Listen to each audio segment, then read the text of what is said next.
Did you speak with my uncle? I wish I had better news about your uncle and Anne. Well, what did he say? I'm afraid he wants you nowhere near Feldcroft, nor Anne. I had to stop that goblin from killing my sister.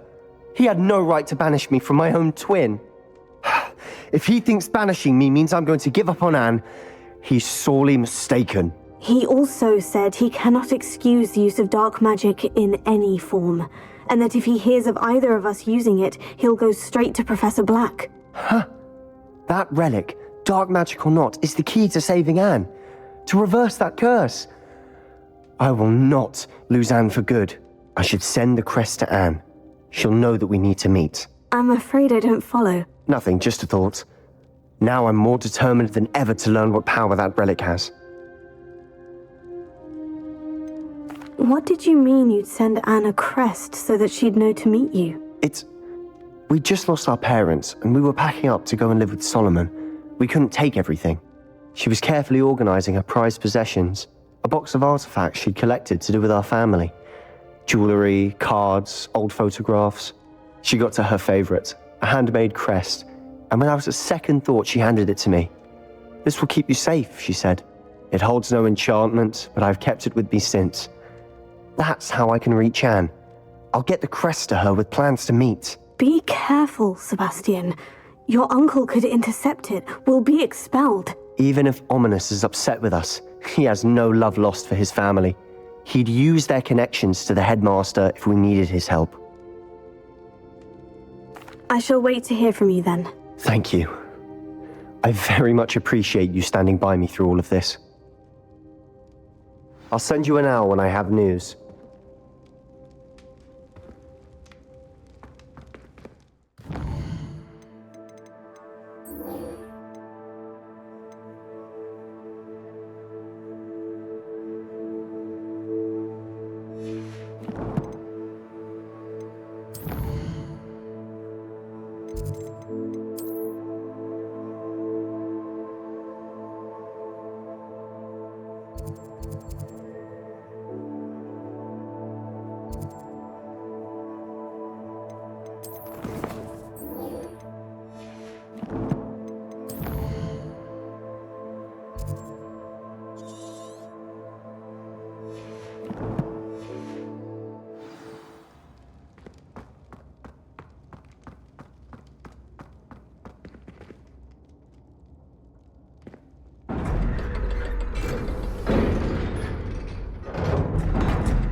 Lumos. Levioso.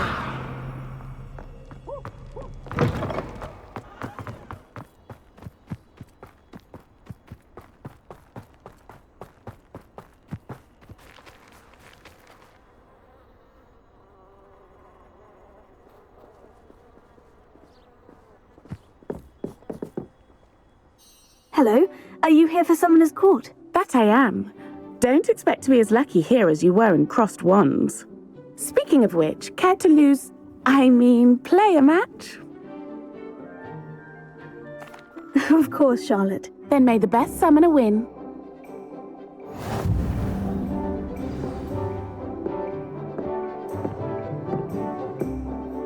Accio!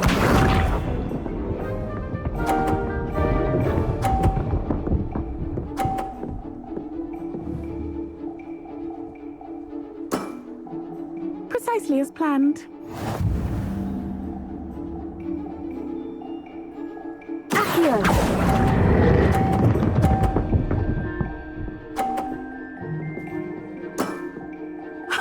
Sting me with a billywig. I'll never top that. Accio!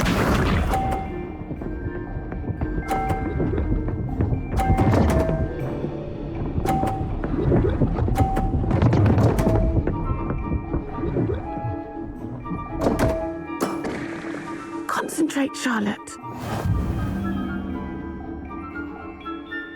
Accio!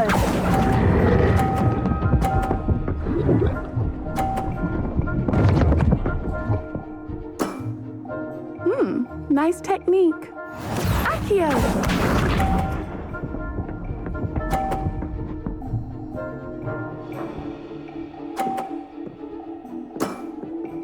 Precisely as planned.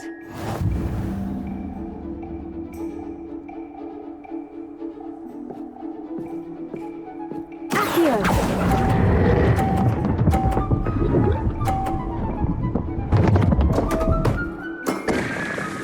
Such grace. Finesse. Wow, you are good.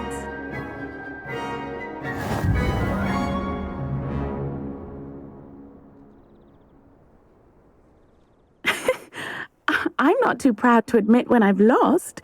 Where did you learn to play like that?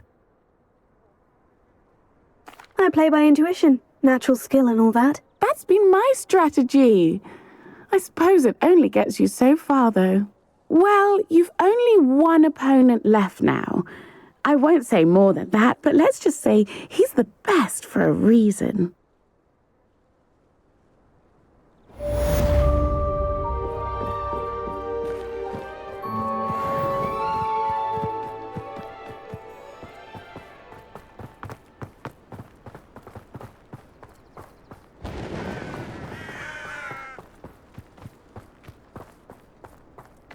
Revelio.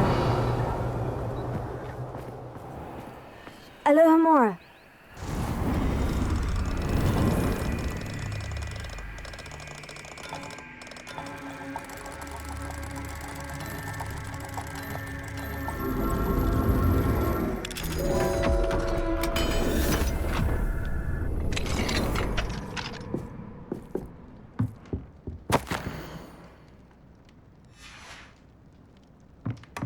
Revelio.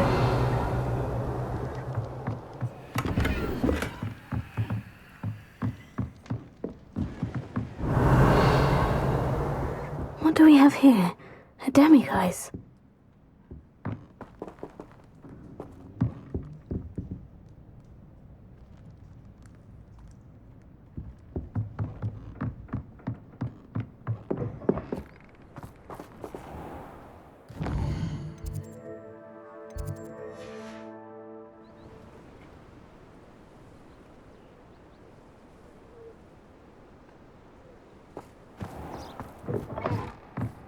Mine now, demiguise.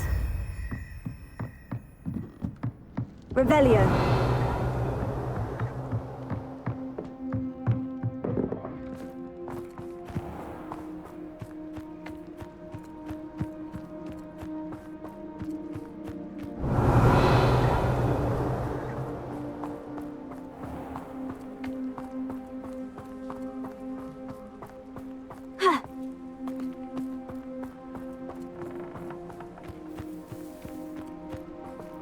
Alohomora.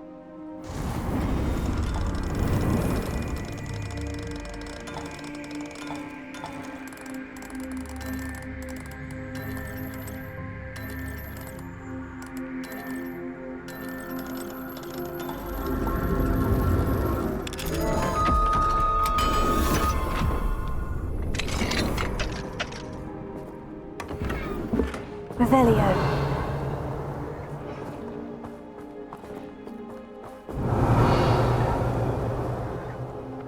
Accio. Revelio.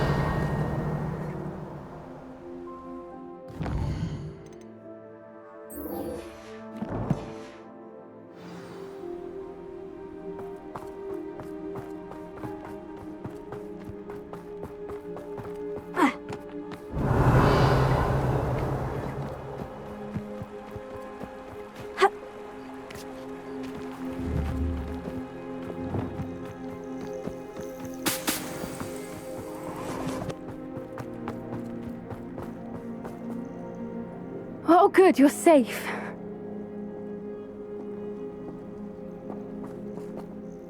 There you are. You were in such a state when you left. The poachers got to my gran.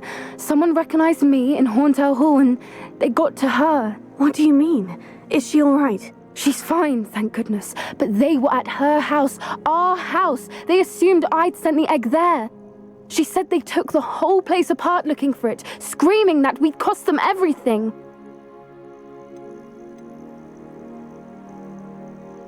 I'm sorry, Poppy. I'm glad she's all right. I don't think either one of us could have anticipated that. I should have known. I underestimated the poachers. And now another creature's in danger. What do you mean? The poachers refused to leave empty-handed, so they took valuable journals that Gran had discovered when she was researching rare creatures. One of them contained theories about a secret hiding place of the Snidget, long thought to be extinct. Where exactly are these Snidgets allegedly hidden? Gran says the journals were a bit cryptic, which is good. Perhaps the poachers won't be clever enough to find the birds. From what she recalls, the journals only noted that the key to finding them lay in the moonlight.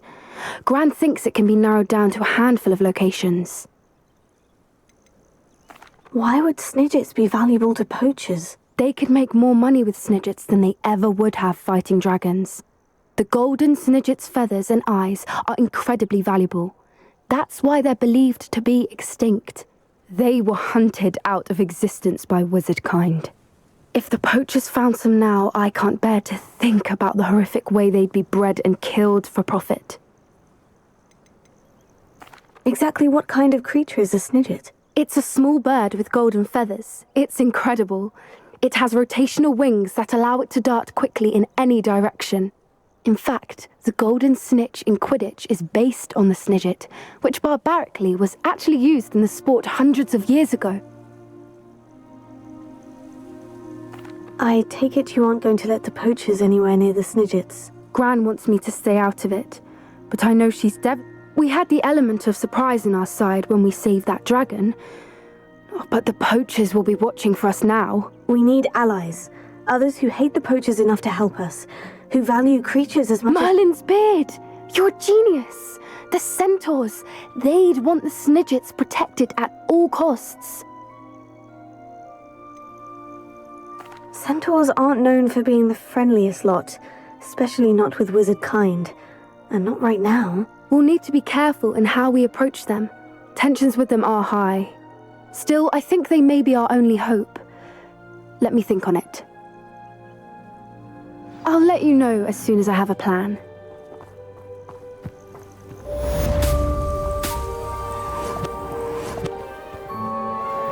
Revelio.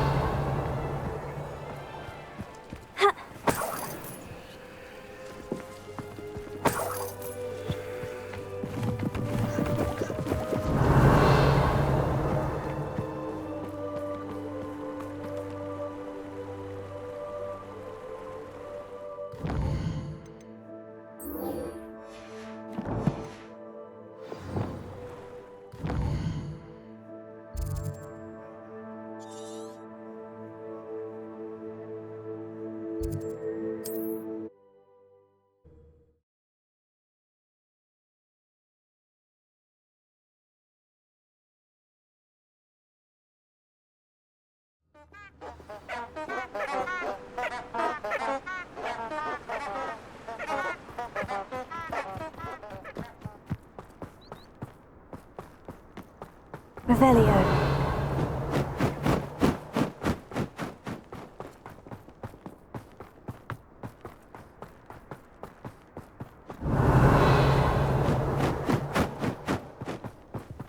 These rocks have seen better days.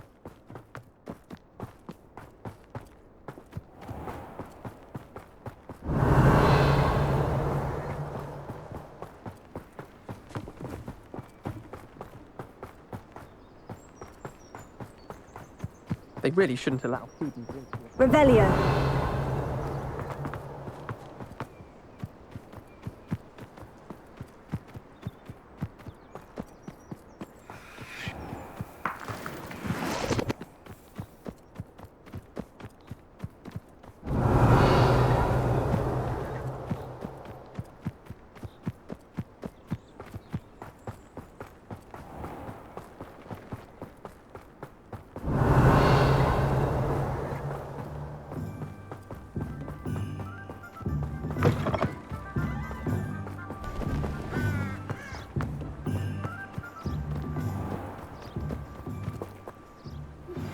I think I know how and where to approach the centaurs about protecting the Snidgets. Meet me in the Forbidden Forest. I'm ready to do what's needed to take Harlow down. I know you have a plan. We must gather information from the friends of Mr. Bickle that Archie and Mrs. Bickle mentioned. Agabus Filbert, Otto Dibble, and Mr. and Mrs. Rabe. All right. I suggest that you speak with each of them while I head to the Hogshead. I saw some Ashwinders heading there. And as my mother would never go near the Hogshead, she is less likely to learn of my activities than if I were to wander the village questioning its residents. What sort of information am I trying to gather from these people? They may know what evidence Mr. Bickle had against Harlow, or they may have evidence of their own. We simply need to know whatever they know. Where am I to find these friends of his? I do not know about Mr. Rabe, but his wife, Daisy, is often in Hogsmeade, as is Agabus Filbert. And Otto Dibble, he works at Gladrags, so you will likely find him there. Very well. I'll speak with them. See what I can learn. I knew I could rely on you. We need to know how they are being blackmailed by Rookwood and Harlow. Meet me here after you have spoken with them. Hopefully, by the time you return, I will be able to move a bit more freely. Revelio.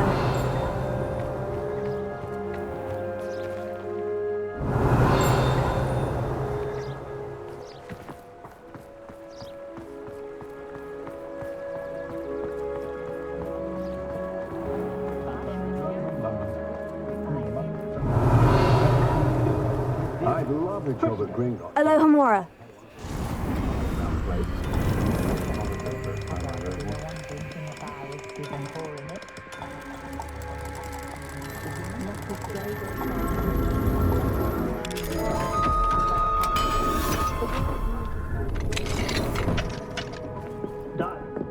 Revelio.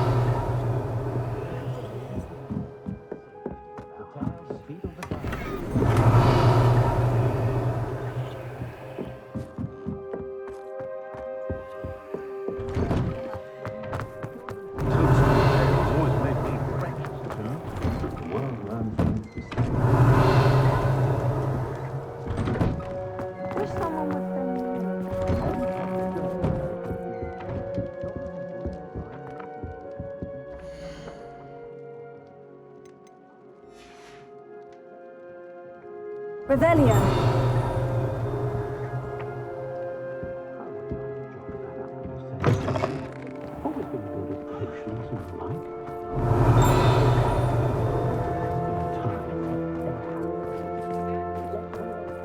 I swear to Merlin, that statue near Irondale looks different. Alohomora. Just can't.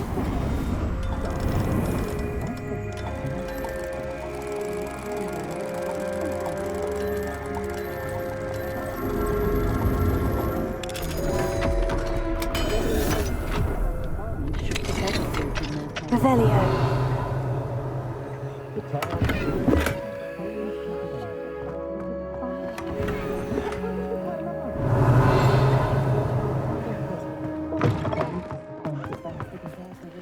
Alohomora.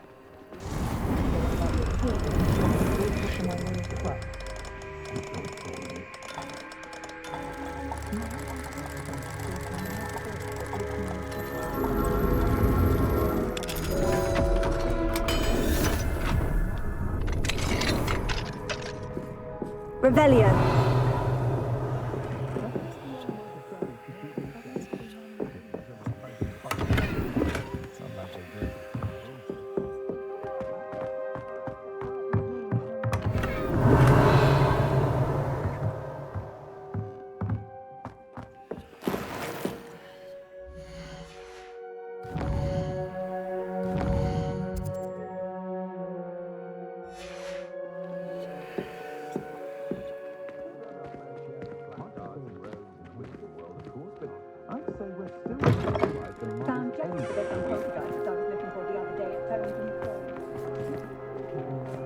I can't imagine how muggles get by without magic.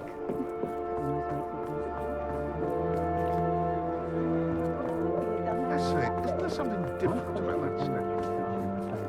Dark arts. I wonder where exactly it happened. It's never the same, Otto Dibble works at Gladrags. I should check there. Please tell me you didn't take it. Mr. Dibble, may I speak with you? It's about Theophilus Harlow. I've nothing to say about him. May I interest you in a stunning cravat today? Please, sir, I would like to help. I spoke to Mrs. Bickle. You know the Bickles? All right. But we must be discreet. Can't have Mr. Hill hearing this. I know Mr. Hill. He was kind to me the day of the troll attack. Oh, he's a good man. But even he wouldn't understand about Harlow. It started a few weeks ago. I was distracted, reading a note, when you-know-who came into the shop. I hid the note behind the counter and offered to help him. He stared at me for a moment, then asked me to check on an order he'd placed. I went into the storeroom to check on what turned out to be a non-existent order. When I returned, he was holding the note. What was in the note? It was a note from Rosie Hill, Mr. Hill's daughter. You see, we've been, secretly engaged these past 6 months. We haven't told Mr. Hill yet. I dare say he has higher hopes for her. Harlow advised me in no uncertain terms that my relationship with Rosie, not to mention my employment here, depended upon my cooperation. What did he ask you to do? It all happened so quickly. In an instant, he took a very expensive scarf from the counter, pocketed it, and smiled. He said, "Your secret is safe as long as I can supply my lady friend with delightful items like this every so often." I've been able to cover for his requests until now with some creative bookkeeping, but I can't keep it up for much longer. I'm terrified to say anything. I could never live without Rosie. I met Mr. Hill the day of the troll attack. He was kind to me. Why don't you just tell him? He's a lovely man, but when it comes to Rosie, I fear he loses all perspective. He'd see this as a grave betrayal. I'd lose my job instantly, and Rosie as well.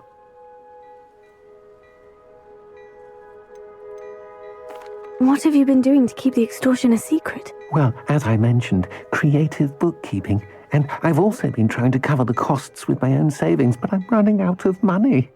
Of course, none of this bodes well for my efforts to improve my circumstances and to be worthy of Rosie.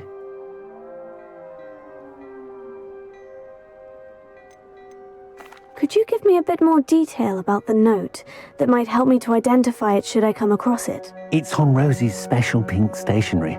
It has her monogram at the top, RH. That's how Mr. Hill would know it was real. Thank you for telling me. I'm gathering evidence to take Harlow down. I would love nothing more than to see him rotting in Azkaban, but be careful. He's an awful man and incredibly dangerous. As for Rosie's letter, should you happen upon it, I have committed it to memory. You may destroy it immediately. Understood. Now hurry off before Mr. Hill returns. Where was I? Now to find Mr. Bickle's other two friends.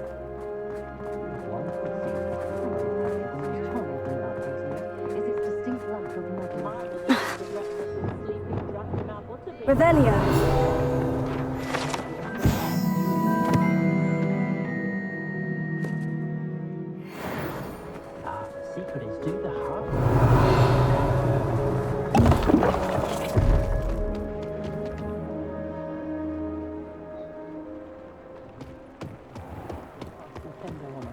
wonder if they'll ever find that golden key.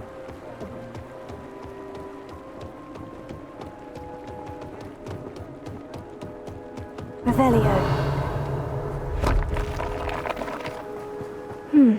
Agabus Filbert must be around here somewhere.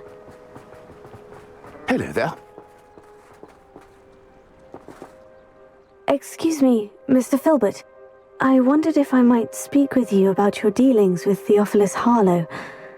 I hope to ease Mrs. Bickle's mind by gathering evidence against him. Oh, tragic what happened to Bickle. He wanted me to speak out against Harlow for an act of violence committed against me. But I feared Harlow's retaliation, and so I refused.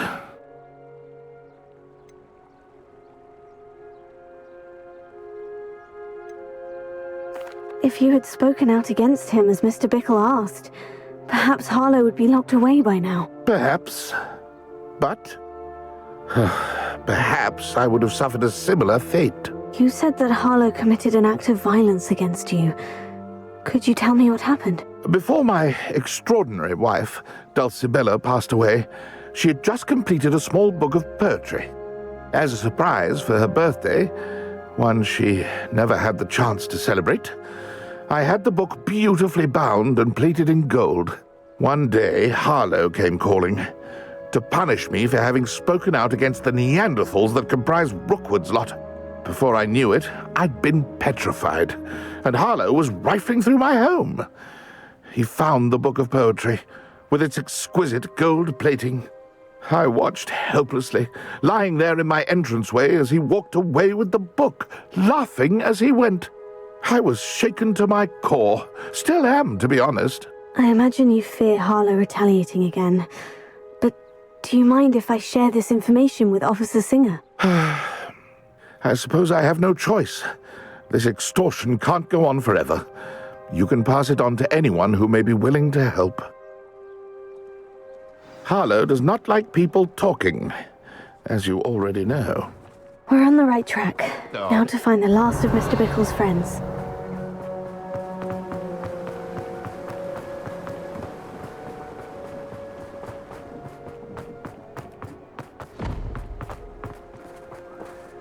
Aloha Mora.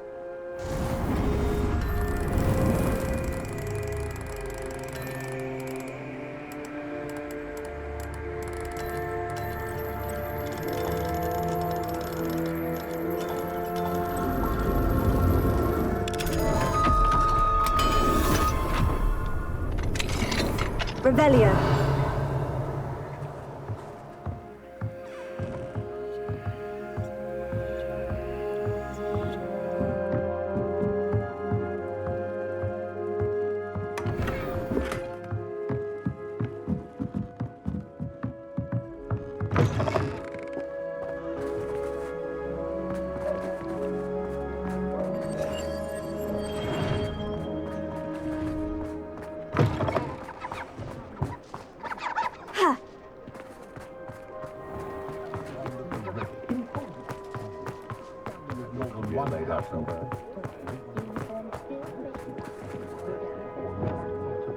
Accio, Depulso, Glacius, Levioso, Reparo, Wingardium Leviosa,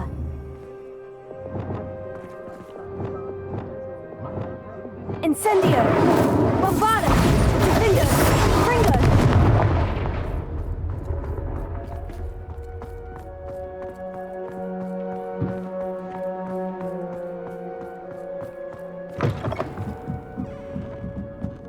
Mrs. Rabe should be nearby. Oh, Isco, what have I done? Mrs. Rabe, I wondered if I might speak with you about Theophilus Harlow. I'm a friend of the Bickles and I'm trying to gather evidence against him. Poor Joanna and little Archie. And now Harlow has taken my darling Isco. What do you mean? Why? I'm a security guard at Gringotts, and my husband is a curse breaker for them. Harlow approached me about helping him extort my colleagues into giving him treasures from the vaults. And you declined? Of course I declined. Repeatedly. I thought they'd given up, until I came home one night and found my husband gone, and a note affixed to my door with a knife. The note stated that I only had a few days to reconsider helping with some banking needs and that my husband would appreciate it if I acted quickly. But the help Harlow wants is help that I cannot give, and my dearest Isco is paying the price. Are you sure the note means that your husband was kidnapped? What else could it possibly mean? Besides, I came home to find that someone had trampled the daisies in our garden. It may sound silly, but those were Isco's pride and joy. He would never have let that happen. Have you helped Harlow since your husband was taken? No, I'm worried sick about Isco, but he'd never want me to compromise my integrity. I also know that he's extremely clever. That said, I was hoping he would have escaped by now. It makes me concerned as to why he hasn't. Why wouldn't Harlow extort your husband? Isco's job is even more removed from the vaults than mine. He travels the world for the bank. He could do nothing for Harlow. I'm the one in the bank on a daily basis, which evidently makes me an enticing target for blackmail. Thank you, Mrs. Rabe. Knowing the lengths that Harlow will go to is helpful, albeit more than disturbing. Mr. Bickle was trying to help us, but now he's gone. I don't know what to do. I shall do all I can to get evidence against Harlow, Mrs. Rabe. Very well. Here's the note I received. You must be careful as well. Please don't put yourself in danger.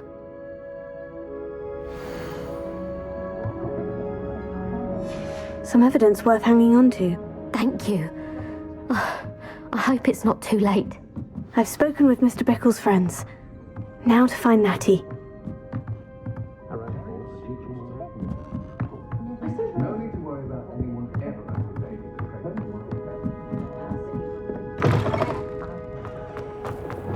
Sure, not so bad. For a spell. On one helper. My father always told me. Hello, does it? Revelio.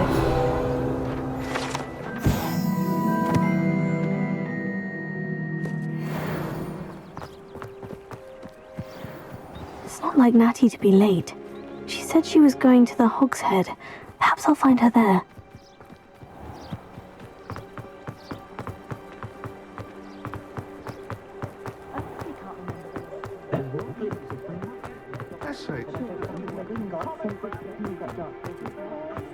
Sprightly, though.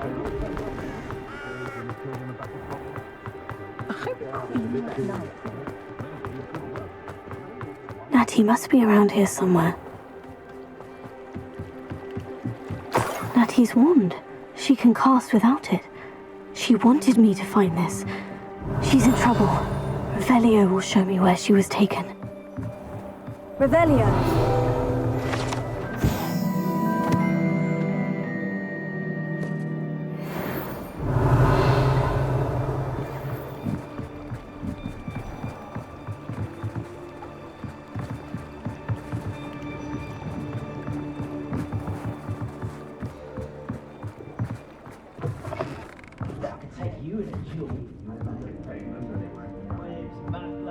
Nosy little students get what's coming to them. Revelio. Only a hairy-hearted sod would cast Flipendo on a cow. So back when I was at school... Natty must have been taken this way. I need to find her quickly.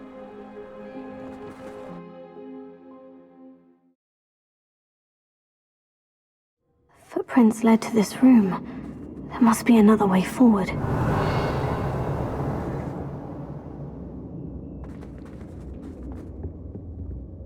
Accio!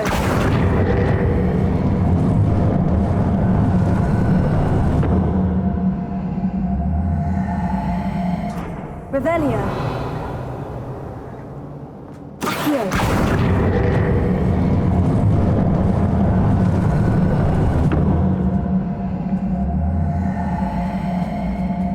Hidden door. Revelio. Natty must have been taken this way. I need to find her quickly.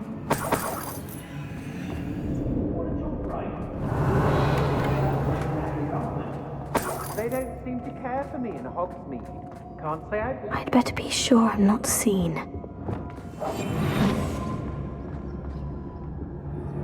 It's not gonna work. Revelio. Using that girl as bait, no one's coming for her. We ought to just kill her. Harlow says her friend will be reckless enough. He wants them alive. Only a Hogwarts student would be arrogant enough to come in here alone. Just keep an eye out.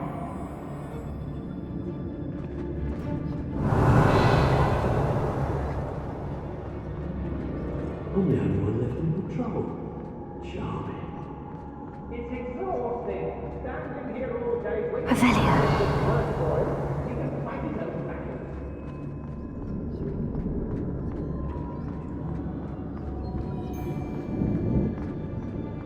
I don't mind breaking a few bones if there's a few galleons in it for me. I've had enough of Feldcroft. Hope I never have to see it again. Lower Hogsfield needs some stocks after our little visit.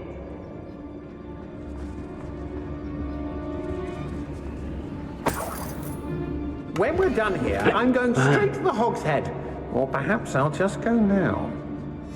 Book of poems that was taken from Agabus Filbert. He'll be thrilled to have this back. Revelio.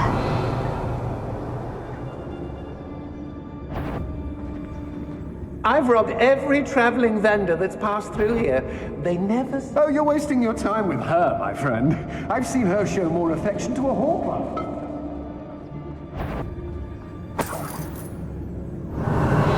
I don't want to work with goblins. Not now, not ever. Rookwood's gone mad.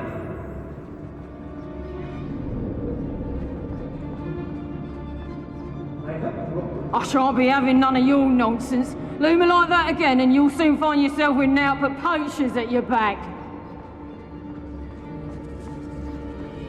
Revelio.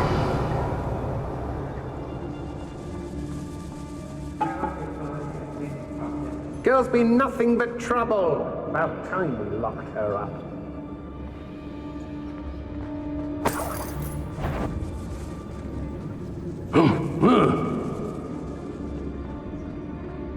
Everyone in Upgrade can't let anyone be past.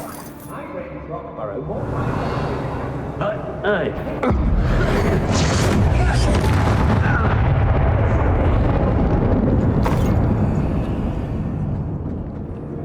Mustn't overlook Felcroft.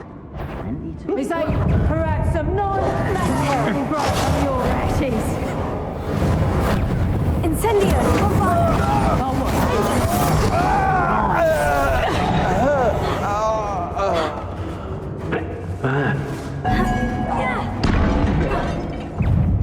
Where did you go, coward? Confringo! Reducto! Bombarda! Cinder! Such agility! Incendio! Fringo!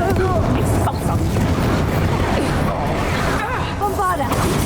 One over there! Pay for your deed. What are you... Fringo! Electricity. You've made a great mistake. Expulso! Flash of inspiration. Incendio! Become personal. Confringo! Bombarda!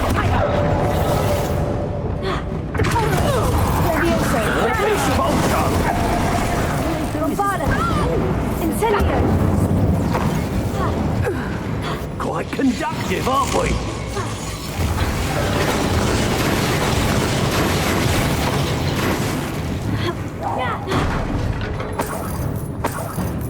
Might want to look up.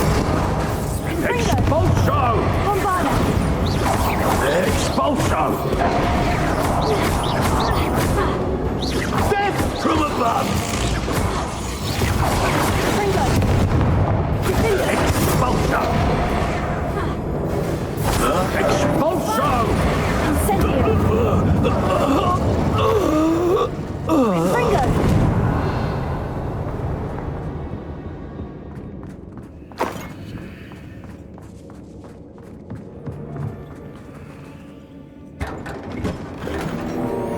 Revelio.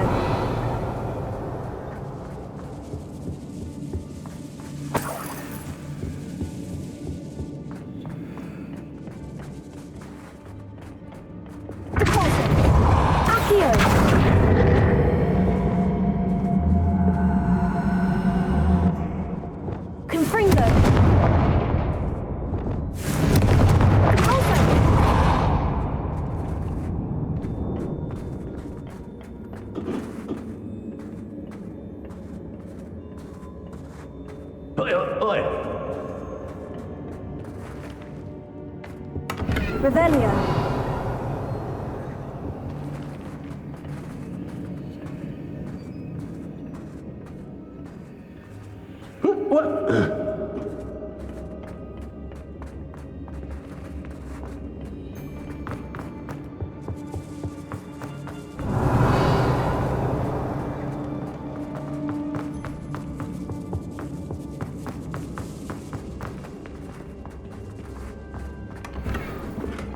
Revelio.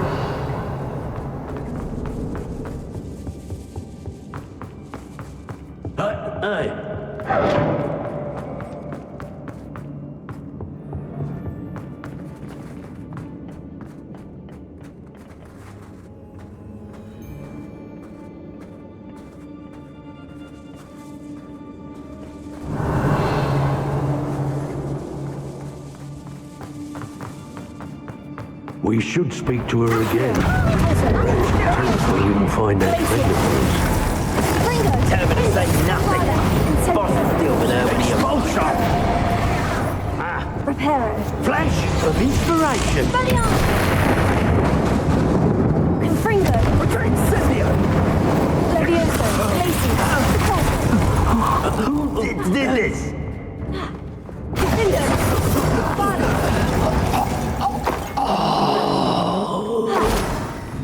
Revelio.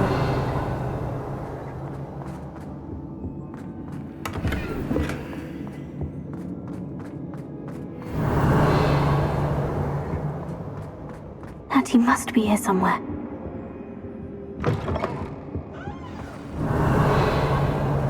You found us. I knew you would do that. I had left my wand for you. Speak to Mr. Reid.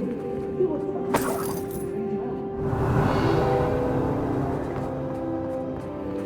Alohomora.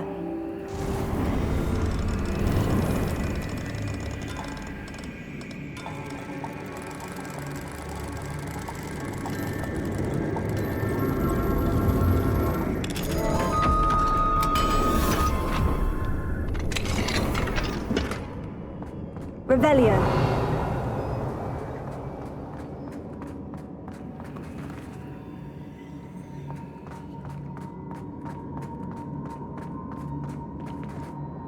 Mr. Rabe, Daisy told me you'd been abducted. You spoke with my wife. How is she? Worried about you. Are you all right? I am all right. Thank you for coming. These locks are cursed, and there's an anti-apparition jinx on the cells. Even Natty's skill with wandless magic cannot free us. I need you to find my wand. Mr. Rabe, I found your wand. Well done. Now, you best stand back. One never knows how a curse will react to being broken.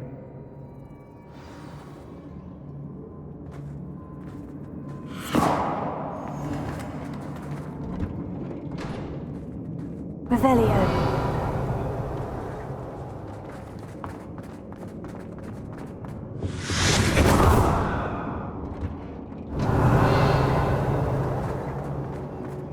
Thank you, Mr. Isco. My pleasure. And thank you, my friend. We owe our lives to your bravery. I may be too weak to disapparate with you both, but I can try. Lumos. You go ahead. Find Officer Singer. We will get out of here on our own. Very well. But be careful. Thank you, my young friends. Be prepared for a fight. These Ashwinders must pay.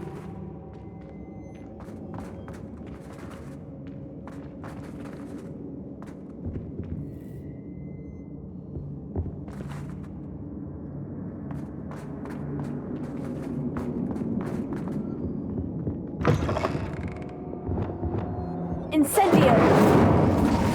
Revelio.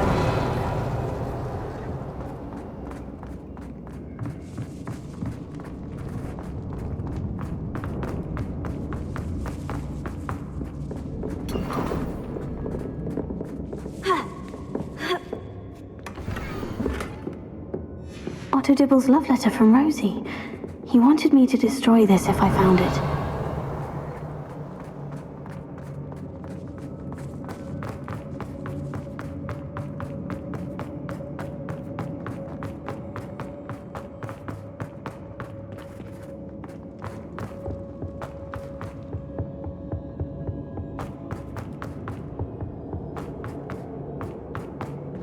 Let's find Officer Singer and put an end to Harlow once and for all.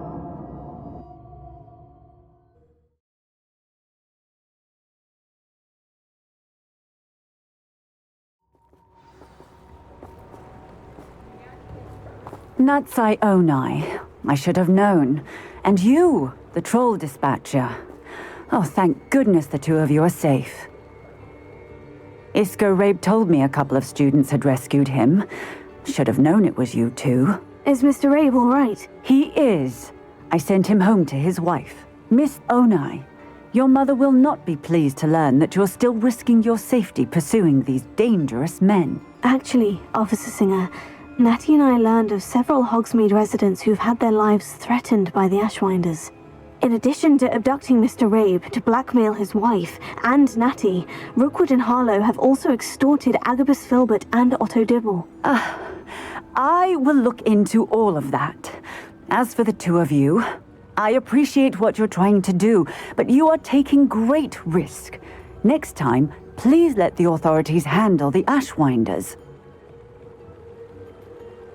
Yes, officer. Do you have enough evidence to take down Harlow and the rest of Rookwood's lot? Well, it's certainly a good start. We shall see. But you can leave this to me now. Natsai, you may wish to speak with your mother about this before I do. My mother will not like this. Thank you again for rescuing me. We shall speak soon.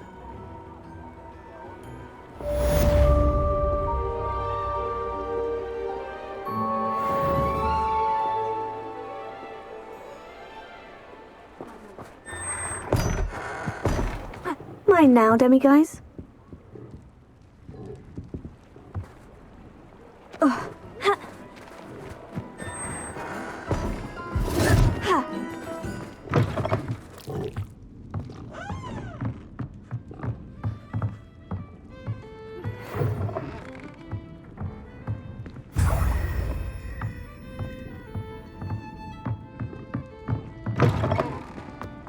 I simply pretended that... Revelio.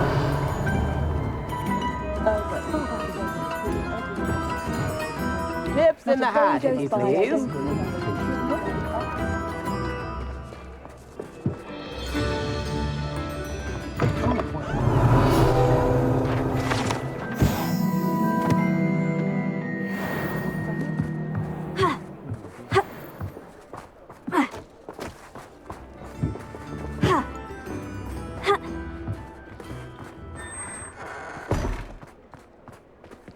Revelio.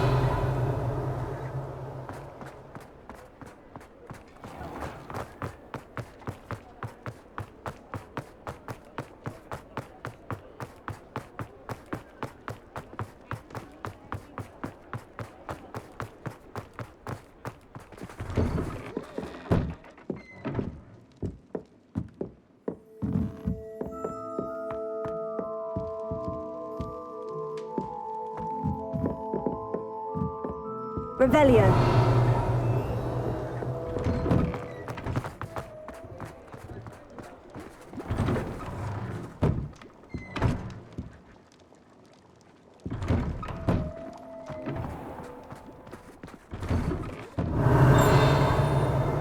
Just let me know if there's something in particular you're looking for.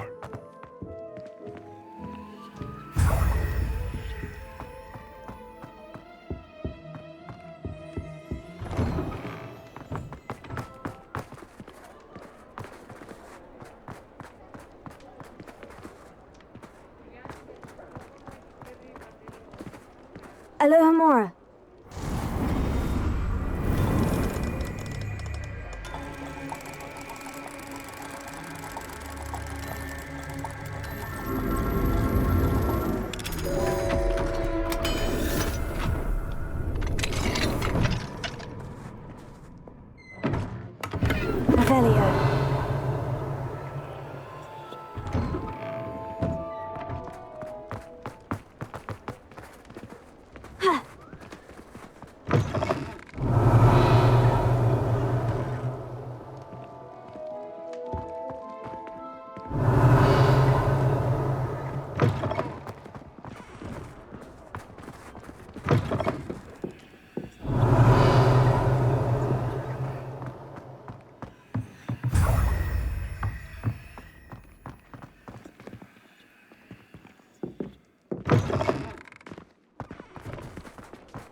Revelio.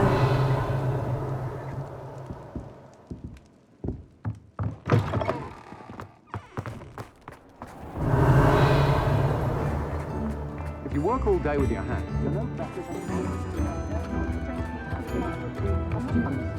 One never knows when society will be thrown.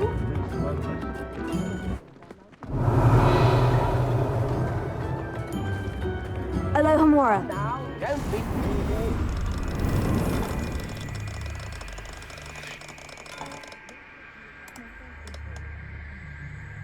I could use some gold.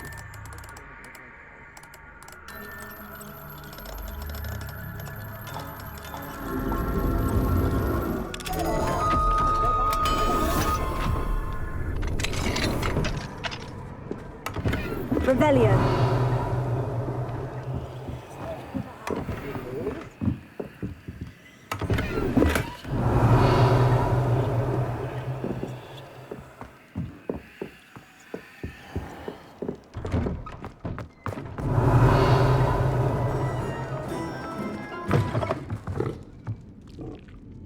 New instruments are expensive, you know.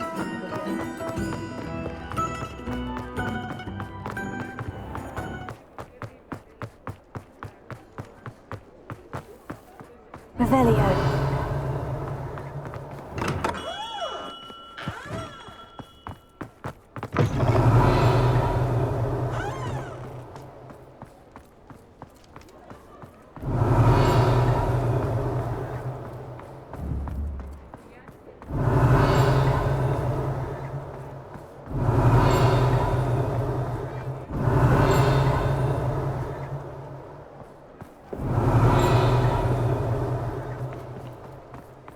Revelio.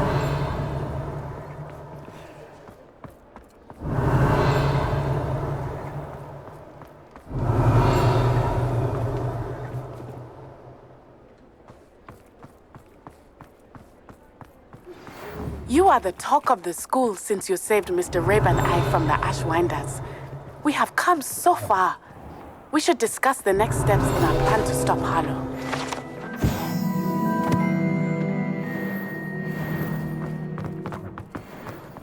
Revelio.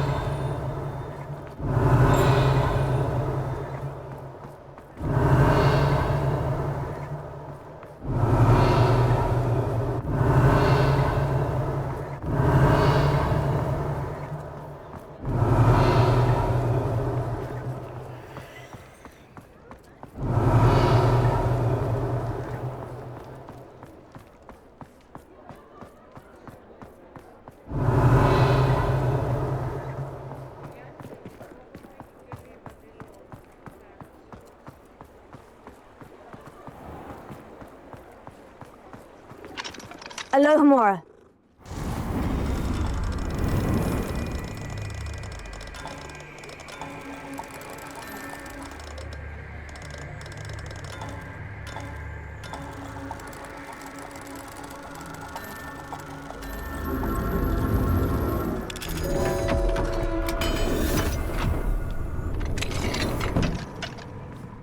Revelio.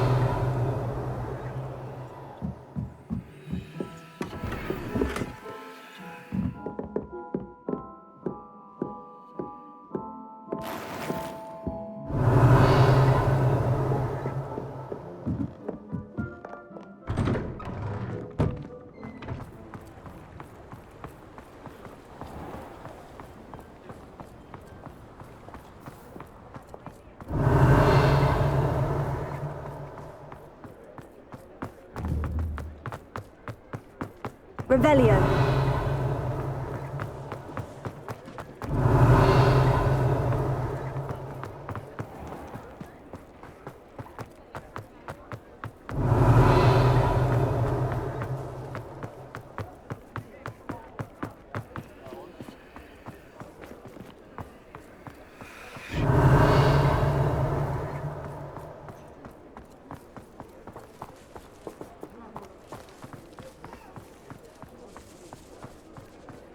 Revelio.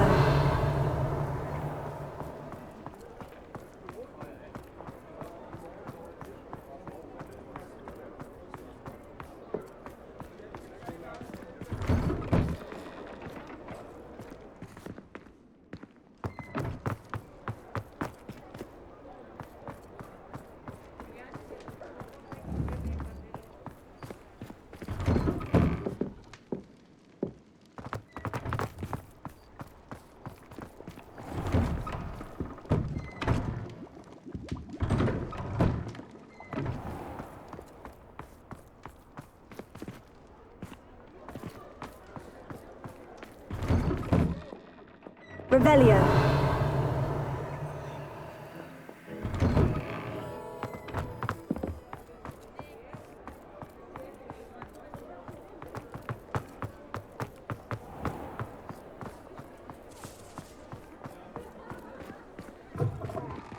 It is wonderful to see you back here.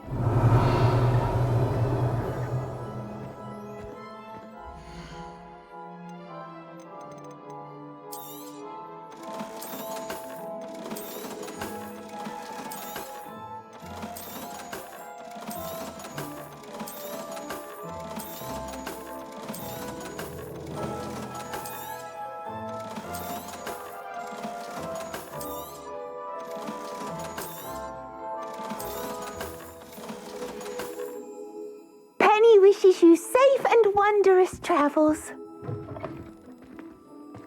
Revelio.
Revelio.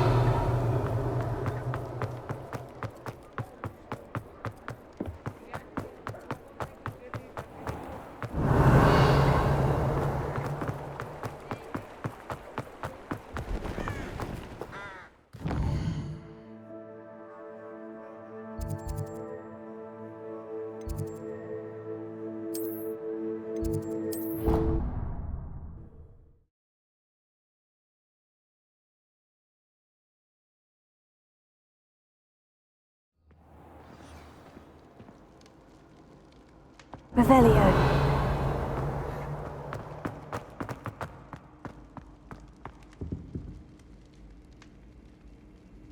I have been meaning to speak with you.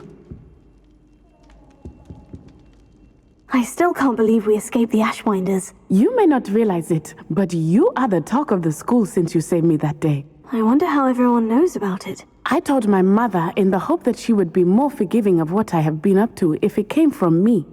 She likely told other professors, and news travels quickly.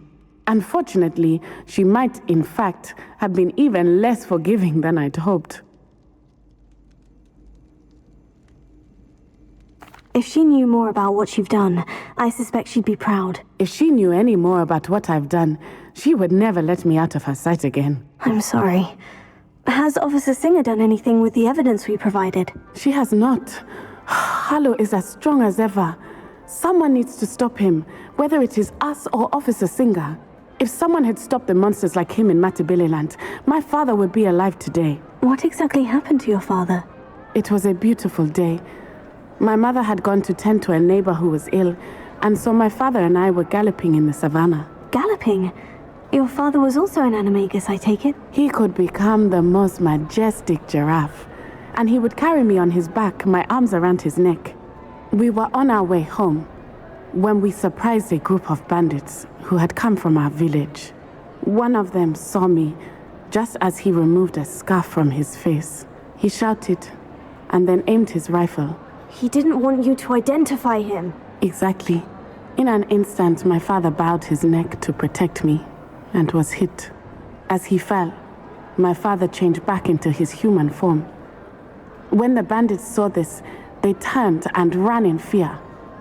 Magic terrified them, and then he was gone. And it was all my fault. Your fault? How so? He died protecting me.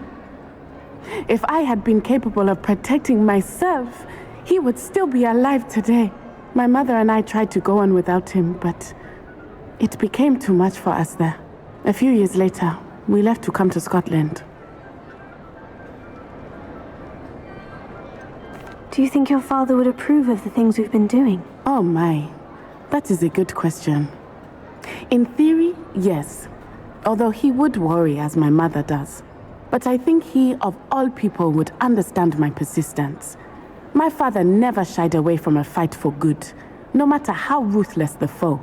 And I think he would have enjoyed knowing that I had a compatriot like you. What does your mother think about all of this? Well, as you saw, she worries a great deal. She is an excellent seer, but I think it bothers her to this day that she did not see my father's death coming. She misses him, as do I. So I believe on some level she understands my need to seek justice in a small way. But that does not mean that she likes it. Do you think taking down the Ashwinders will avenge your father's death? No. Vengeance is not what drives me. My father would not want that. He and my mother raised me to believe that it is a privilege to be able to fight for those who cannot. I know there is risk involved, but I feel it is worth it. I am glad you seem to think so too. I'm sorry, Natty. I can't imagine what you've been through. Your father sounds exceptional. He was. Truly extraordinary. And thank you for your kind words. We all have our burdens. My father had a saying about that. Yes, I remember. Rain does not fall on one roof alone. Exactly. Soon you and I will put an end to the Ashwinders, beginning with Harlow. And once he is gone, we will turn our attention to Rookwood. We are making progress, and we will succeed. Thank you again for saving me. You deserve all of the praise you have received.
I can do this. They will want to help.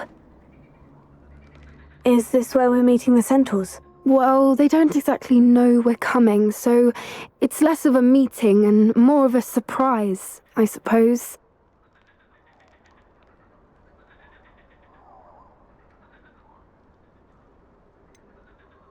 I'm not sure about this. I can't imagine they're fond of being surprised. We don't have a choice if we want to help the Snidgets. Perhaps they'll be able to tell that we're sincere. There's something about them that's so knowing. It's almost unnerving. I hope they can tell we're sincere, but Poppy, centaurs are just centaurs. They can't read your mind any better than I could. Perhaps you're right. It's just... Never mind. What is it? It's nothing, truly. We've no secrets to hide. That's right. We'll simply be honest with them about what we're trying to do. They'll have to help us, won't they? Yes, of course. You're absolutely right. We'll meet with them, tell them about the Snidgets, and I'm sure to all be fine.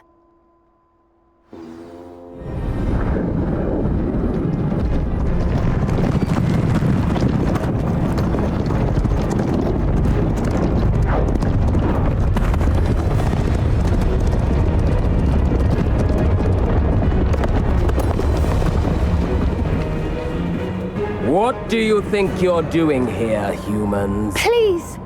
We were hoping to speak with you. Ah! I suppose you'd like a tale for your friends of the time you spoke to a centaur, and it spoke back. No, never. We're here because we need your help. Enough! You made a grave error in judgment in coming here, little witch.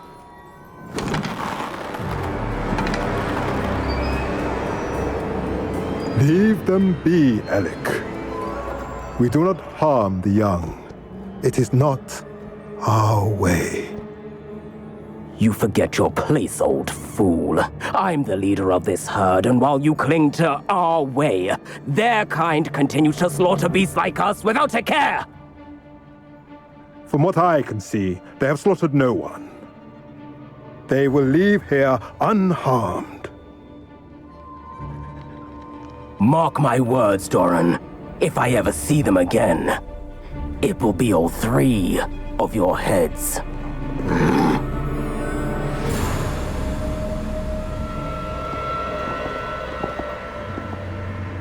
Foolish children. Do you know what happens to wizards who wander here?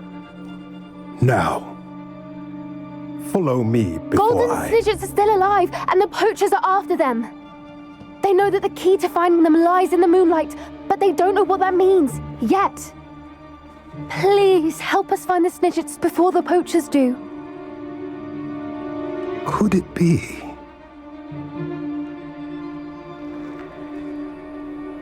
In the south, there is a cave within which lies what the poachers seek. A moonstone. Retrieve it and place it in the henge in the forest.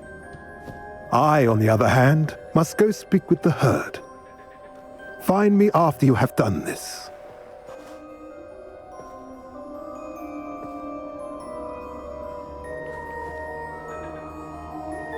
I don't understand. So the moonlight mentioned in the journal doesn't refer to actual moonlight, but to a moonstone. What do moonstones have to do with Snidgets? And why was he so certain about where we could find one?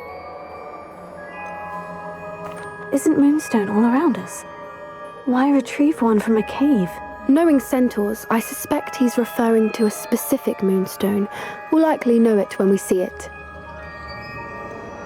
He could have been a bit clearer, or stayed a moment and answered our questions. Centaurs can be cryptic. Gran says no one talks more in circles than a centaur. It is a shame how quickly he left. What was his name? Doran. That's what the leader of the herd called him. Well, if Doran knows something we don't, I'd rather act now and ask questions later. I can head to the library and start looking into the cave he mentioned. I'll let you know what I find.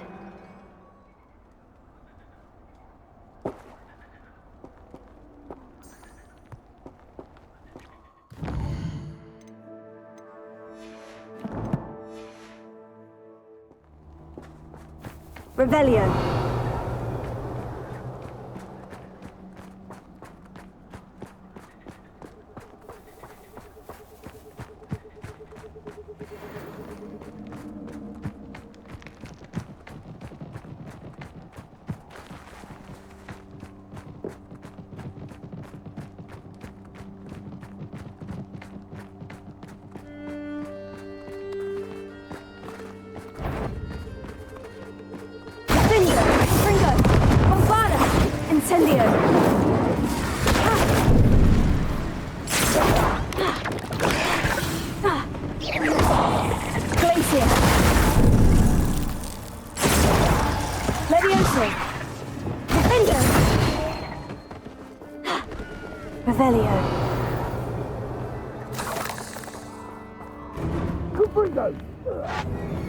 Blood with blood.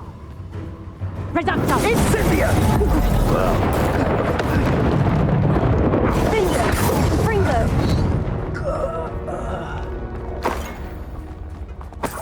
Revelio. You can do better than that.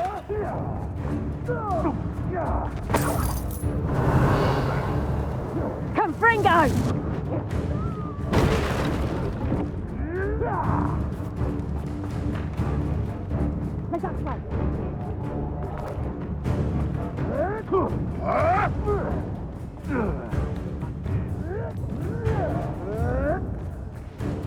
Confringo!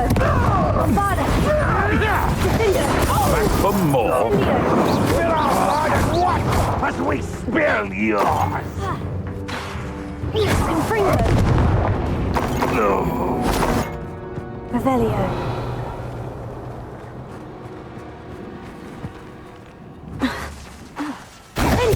Confringo! How unfortunate Revelio. for you.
What gave you the right?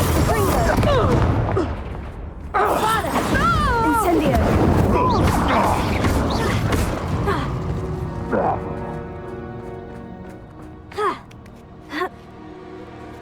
Revelio.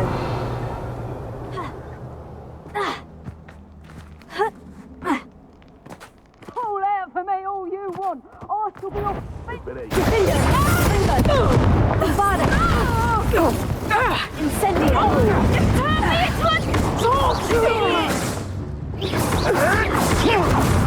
Confringo! Incendio! Defender!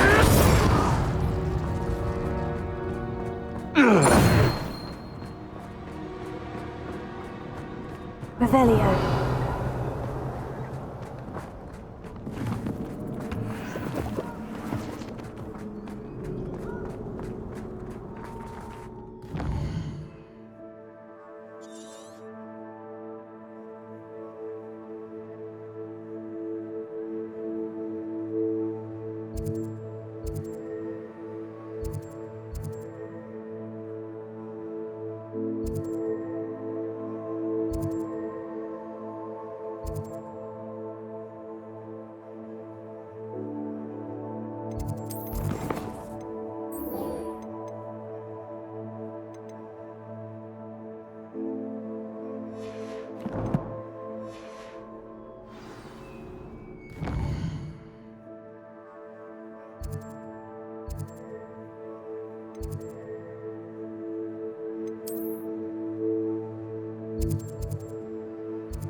Revelio.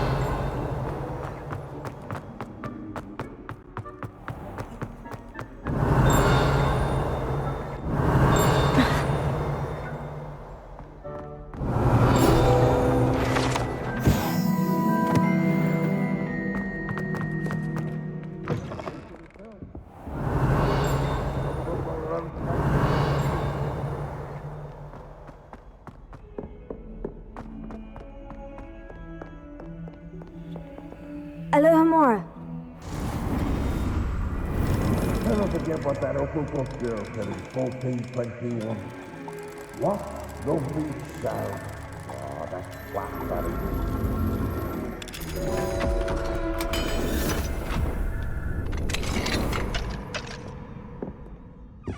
Revelio. Mine now, demiguise.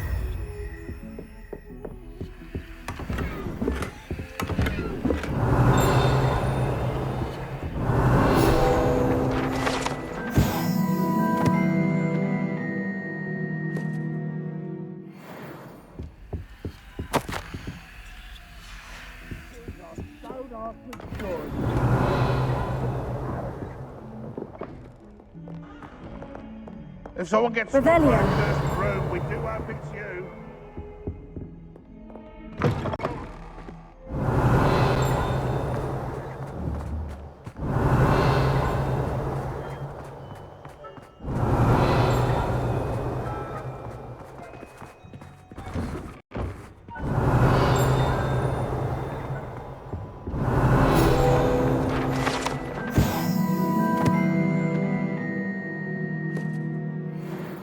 Revelio.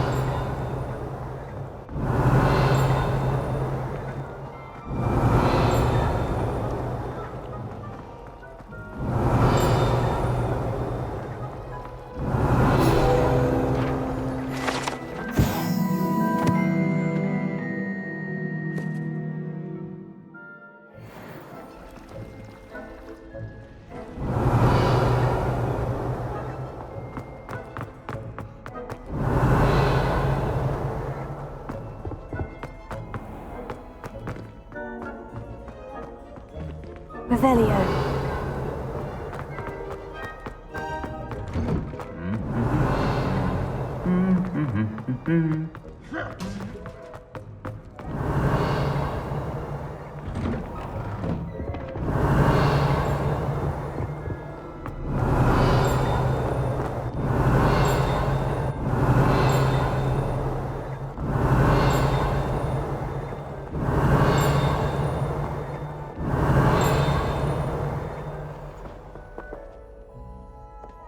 Revelio.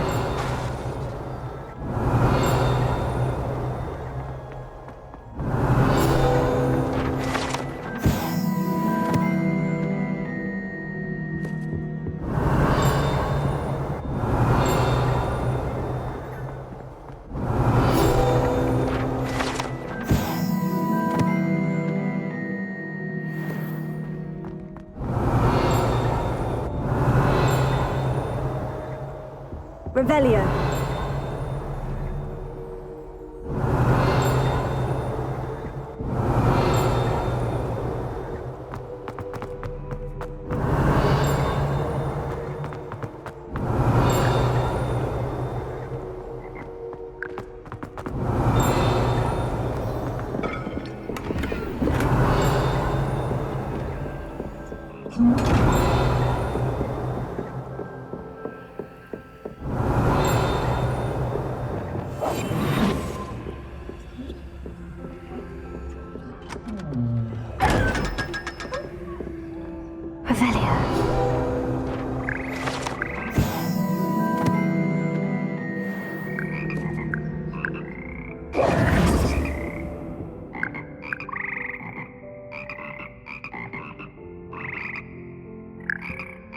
Revelio.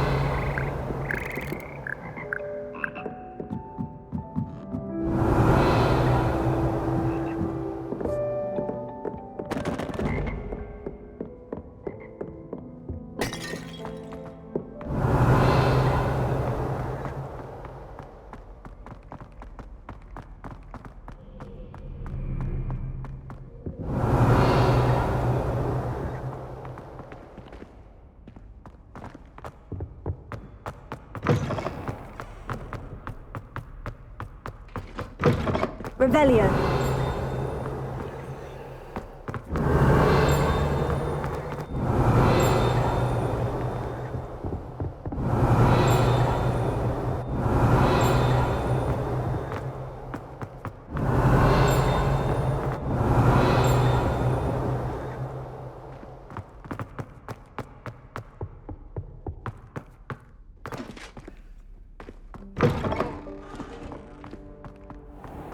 Revelio.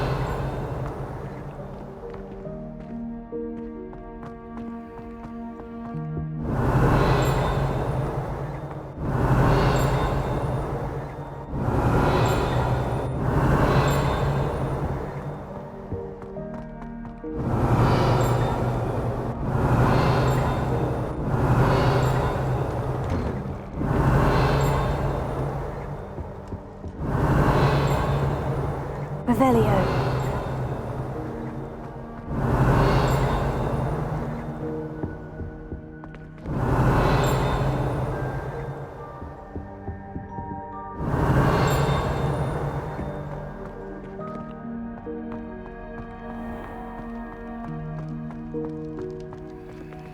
Alohomora.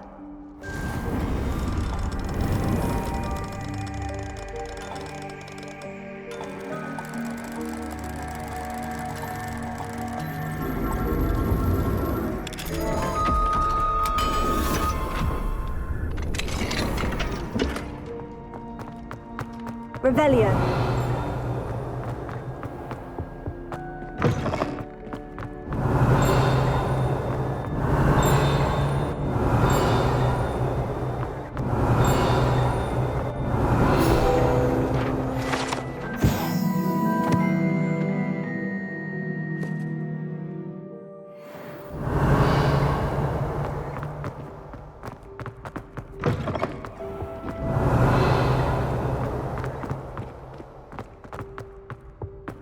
Revelio.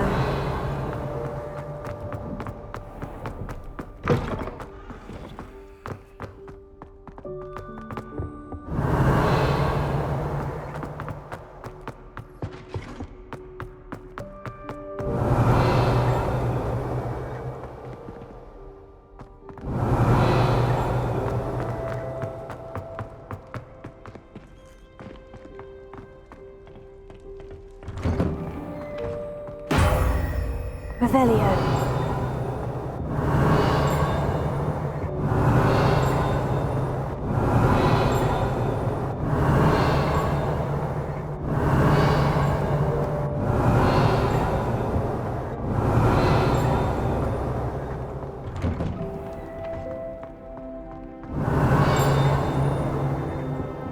Alohomora.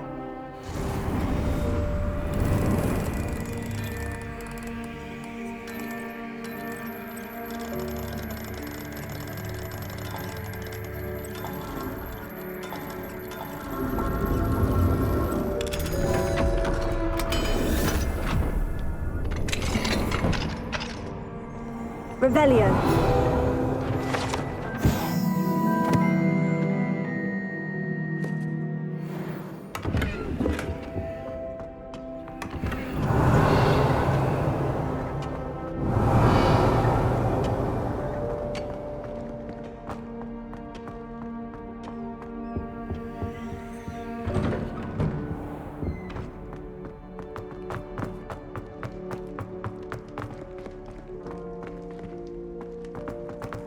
Revelio.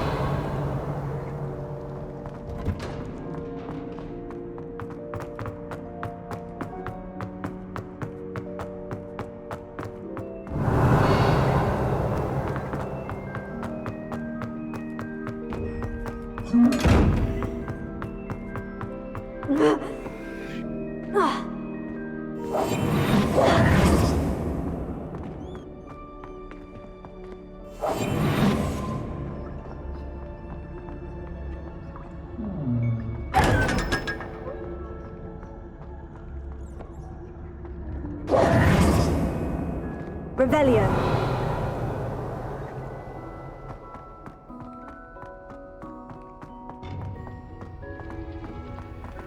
What are you up to now?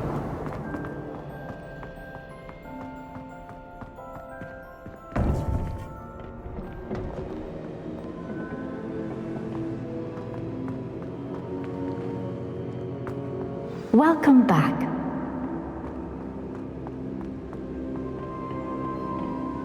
Hello, Professor. I have news. The goblins are looking for something. Another repository. They've built drills to help with their search. Most troubling. Are these repositories like the broken container I found at Rookwood Castle? They are. I fear we have no time to lose. Have a look at the map. Fortunately, the next trial is fairly nearby. It's Hogwarts. As you know, I was headmistress in my time. My portrait hangs in the headmaster's office. In fact, I witnessed Professor Black learn of your arrival. And I'll confess that I wondered about you. Wait, Is the next trial in the headmaster's office? It is. I had hoped that when the time came, the occupant of that office would be of help to us. Unfortunately, this headmaster seems wildly unconcerned with anything but himself. You'll need to access the office while he's away. I understand. Very well. We'll find some way to get in. Good. I shall meet you in my portrait there. Until then.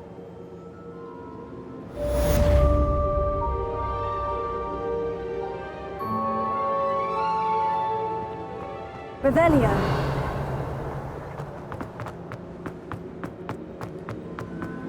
How will I gain access to the headmaster's office? Perhaps Professor Fig will know what to do.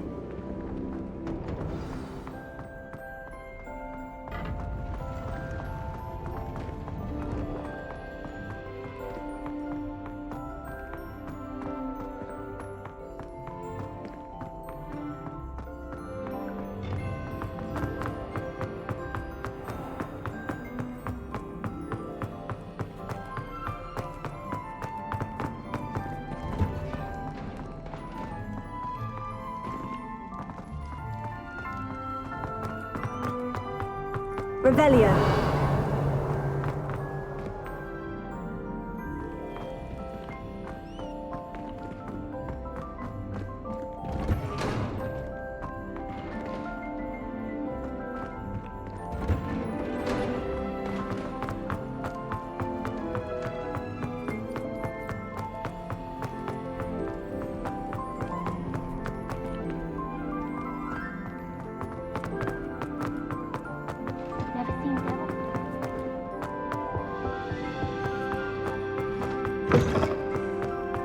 Revelio.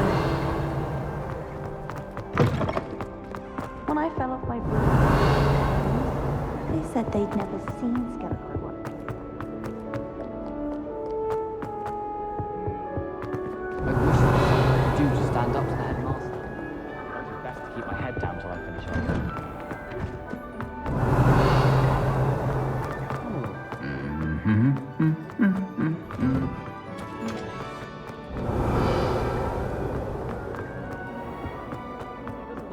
And I don't blame her. I'm hopeless at lying. Revelio.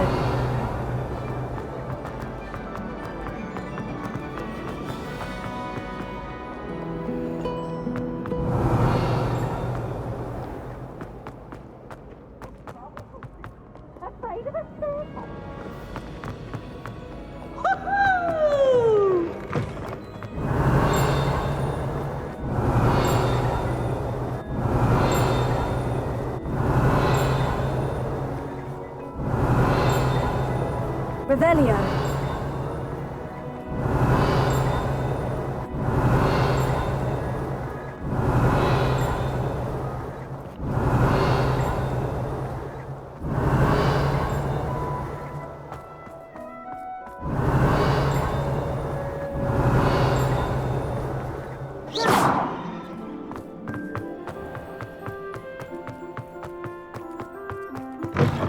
Revelio.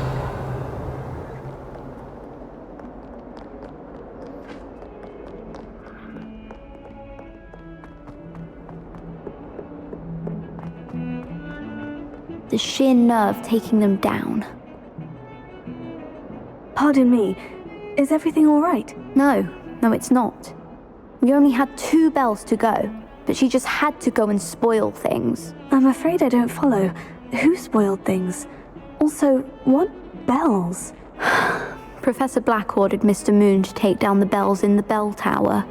Said they were giving him a headache. Those bells are a part of Hogwarts. I wasn't about to let that happen.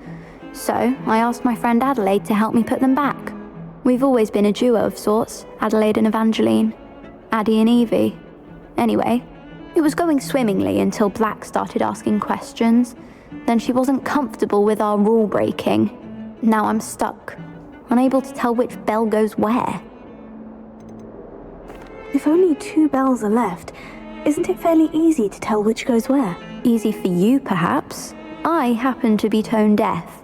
Mother likes to say I couldn't carry a tune if it hopped on my back like a chocolate frog. No point putting them back in if they don't sound just as they did before, for the sake of historical accuracy. It's certainly an odd decree, even for Black. Taking down the bells for a headache. I agree. I thought it might also have been that they interrupted his hourly naps. That's all he does in his office, you know. But then I heard... Can you keep a secret? I can. I heard from Alice, who heard from Ollie, who heard from Eugenia, that it's because the bells reminded him of his wedding day.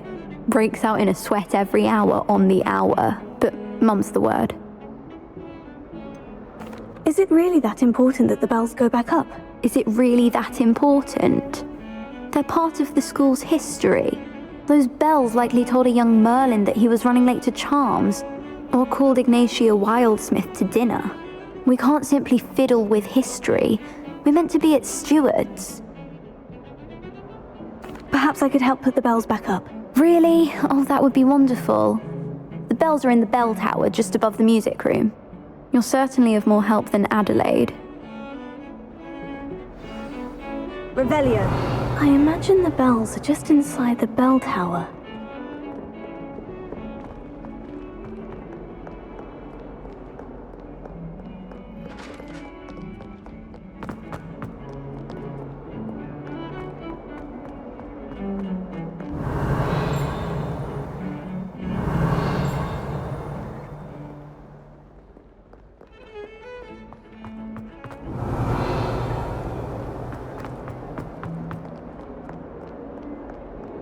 Revelio.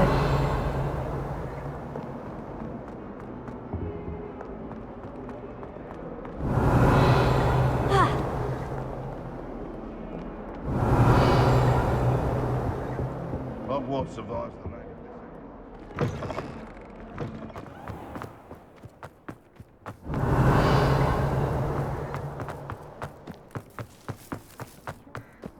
I am half achieved. Revelio. Why would I want to hear what you're good at?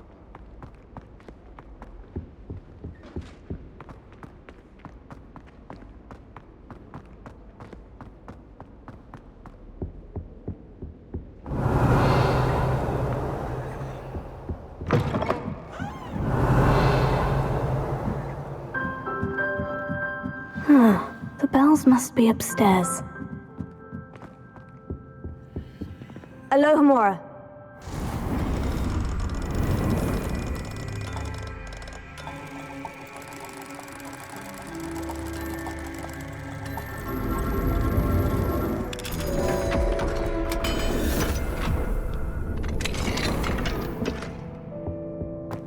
Revelio.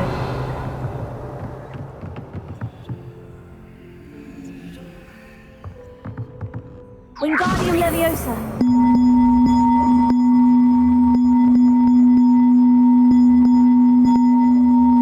One up, one to go. Revelio. Ah, found them. I'll have to get those up there somehow. Wingardium Leviosa, perhaps.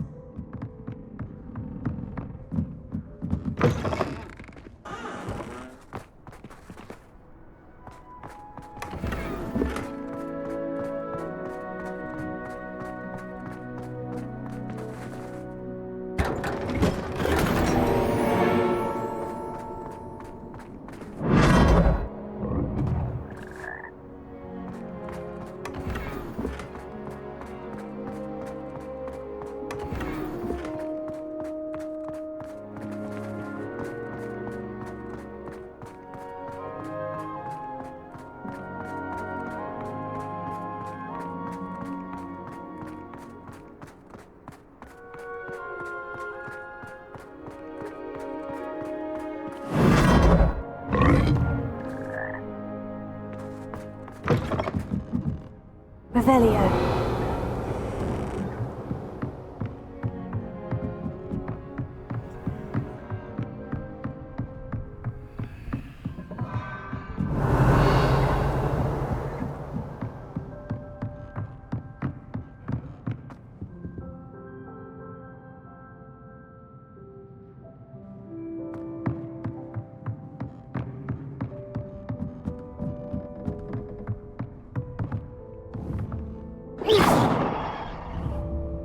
Wingardium Leviosa.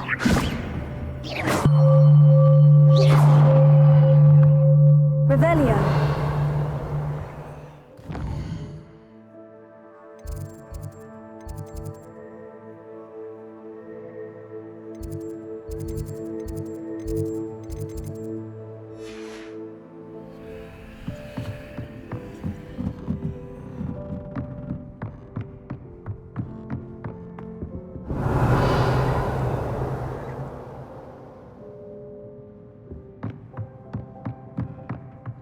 Revelio.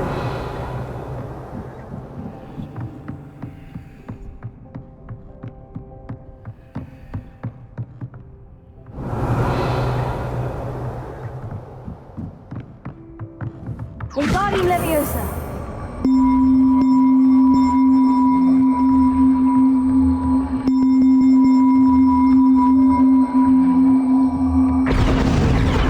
Oh, that wasn't too hard. Evangeline should be pleased about this, even if Black isn't.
Distracting myself.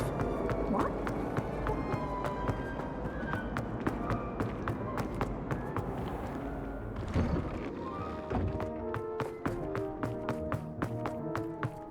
Revelio.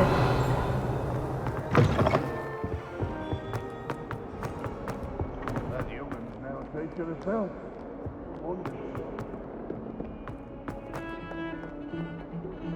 The bells are back up, Evangeline. Ah, you're a credit to this. Future generations may not truly appreciate what you've done, but I do. And I hope that you do as well. You don't know how much this means for me and for Hogwarts.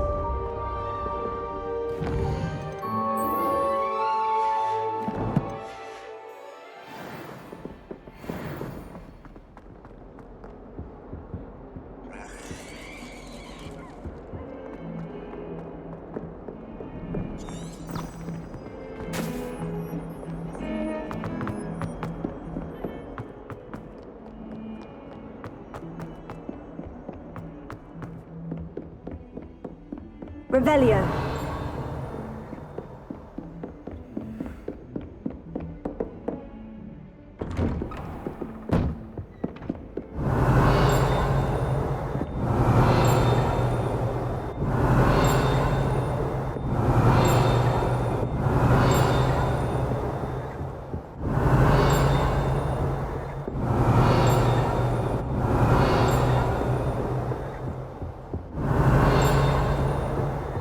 Revelio.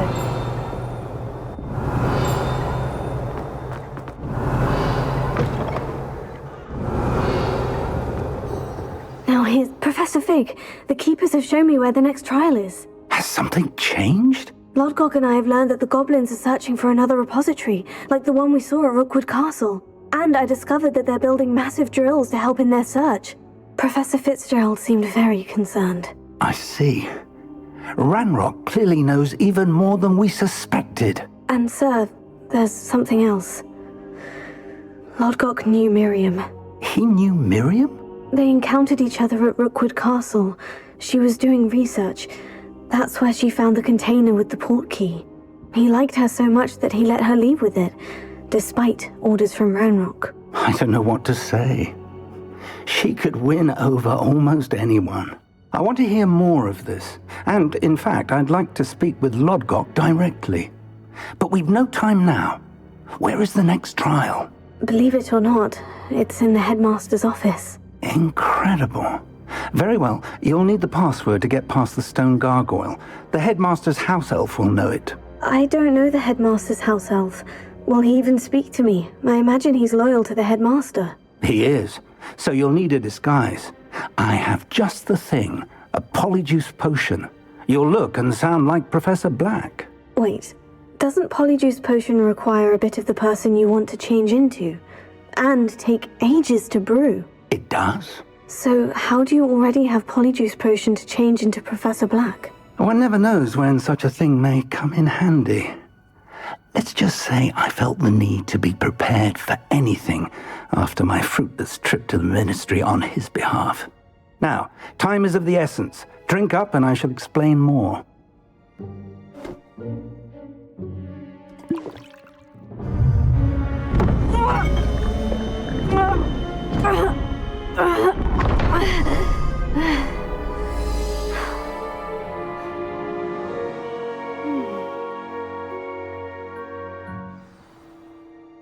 How do you feel?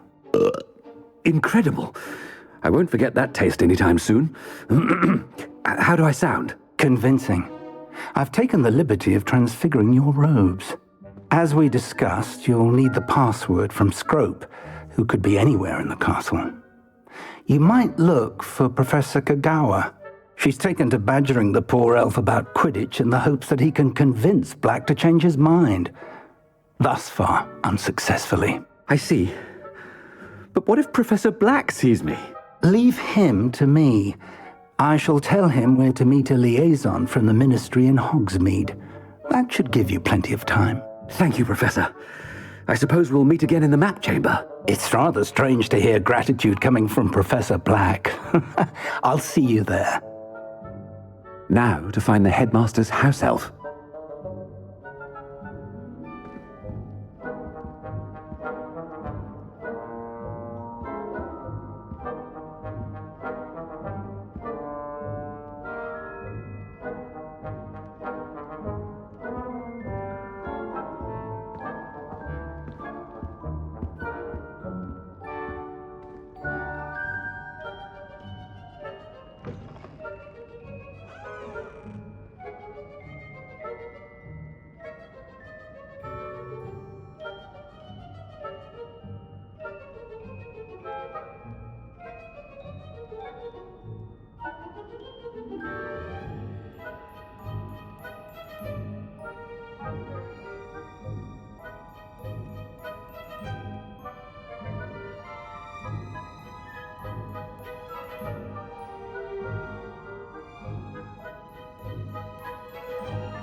Professor, a moment of your time, please. Professor, I was hoping to catch you.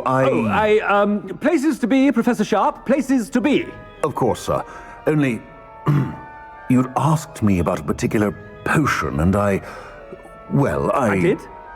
I did, yes. Well, spit it out, Sharp. I don't have all day. Probably best not to discuss it here, sir. I assure you, Sharp, you may speak freely. Very well. I've brewed the cure for boils you wanted. I can drop it by your office when it's convenient. Of course, yes. No need for all the cloak and dagger. Simply have a student deliver it. A student? Very well, sir, if you insist. I do. And thank you, Sharp. I just hope you've brewed enough for all my boils. Now, to determine which student gets this rather unenviable task. I haven't time for any of you at the moment. None. None at all. Move aside. If you must speak with me, consult my secretaries or what have you. Now move. I heard the headmaster approaching.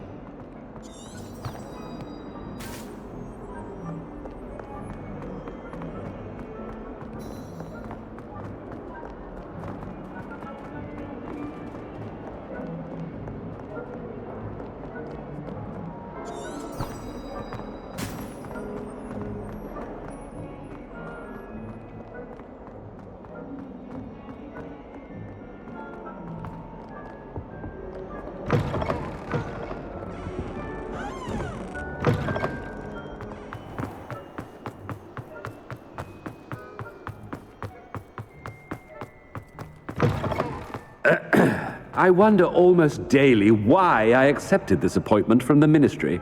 Professor Black, how are you, sir? Greetings! I mean, out of my way, children! Professor, a word? Professor Black? Again, it is not too late to reconsider your decision regarding Quidditch. We could still have trials and a somewhat shortened season. It would be better than none at all. But the injury, Madam Kogawa. Professor, more than one student has taken a bludger to the head on our pitch. I dare say it knocked some sense into them. And they're fine now. The fact that it happened to be a pureblood, well, that's no reason to... What nonsense! That you would trivialize the health of a student over a silly game. A silly game? You are quite impossible sometimes. Sir, I've a good mind to write to the Department of Magical Games and Sports at the Ministry about you.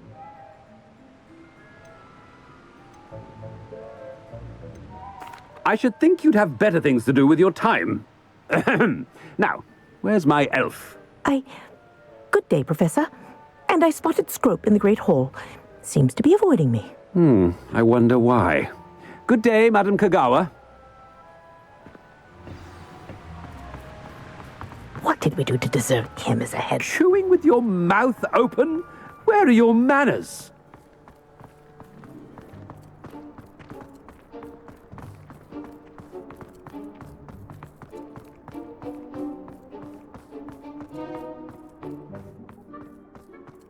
Not about anything I've been doing. Miss Broom, a word. Oh, Professor, this is an interesting surprise. It's Bloom, by the way. Remind me of your area of affinity, Broom. OWLs are swift approaching. Charms, sir. Non-verbal spells. Might work on one that makes me disappear. Well, keep at it, Broom.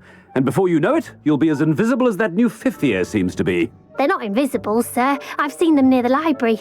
In fact, they help me with my, heavy books. Speaking of invisible, where's my blasted house elf? Something seems a little off with the headmaster.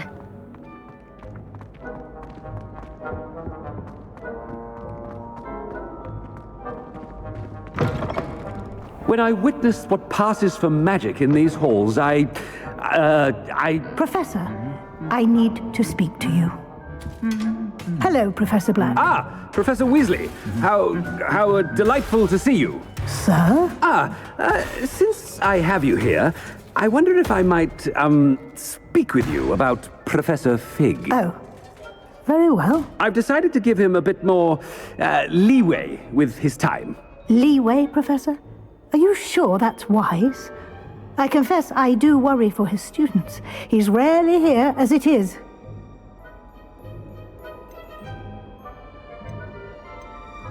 I realize that, and I'd like to keep it that way. I see. But, sir, if I may, I am wary of how much time the new fifth year seems to be spending away from the castle, supposedly on Professor Fig's behalf. I've heard unsettling rumors of their escapades. Everything from sneaking into the Forbidden Forest to confronting Ranrock's loyalists and Rookwood's lot. What? Goodness. You cannot believe everything you hear, Professor. No, you cannot. I mean, I shall keep an eye on Fig. You simply keep doing the wonderful job that you're doing. Simply wonderful. Thank you. But I'm happy to look into... Good. Good. That'll be all, Weasley. I mean, Professor Weasley. Good day. A wonderful job. Leeway for Professor Fig. I shall never understand that man. That ought to give Professor Fig some breathing room. Professor Black is happy with Scrope's performance as his house elf. There's no doubt in Scrope's mind. Scrope! Oh, greetings, Master. Remind me of the password to my office. Oh, but Master made Scrope swear never to tell anyone, even Master himself.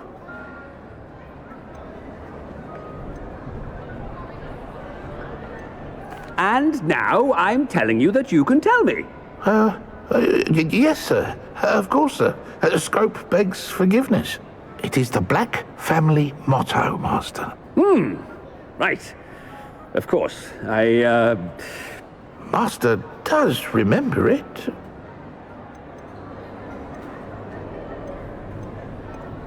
It's pure bloods forever, isn't it? Close, Master. Scrope thinks Master is indeed testing Scrope. It is always pure.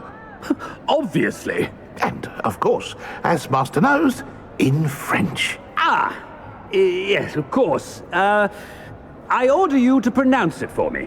Oh, but Master knows that Scrope's French is most pitiful. Very well. Toujours pur. Ha! Thank you. Never speak of this conversation with me or anyone else. Of course, sir. Scrope shall try his best to keep out of Master's way. Ahem. The polyjuice potion's wearing off. I best get out of sight.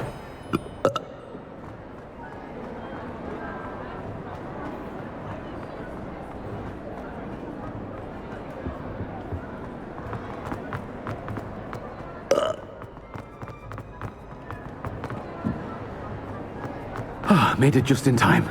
It's wearing off. Fig was right. I can't believe it worked.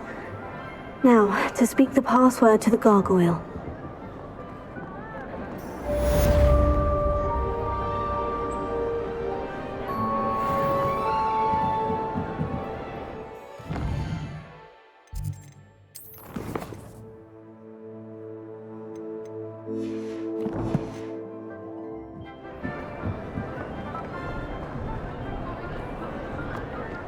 Revelio.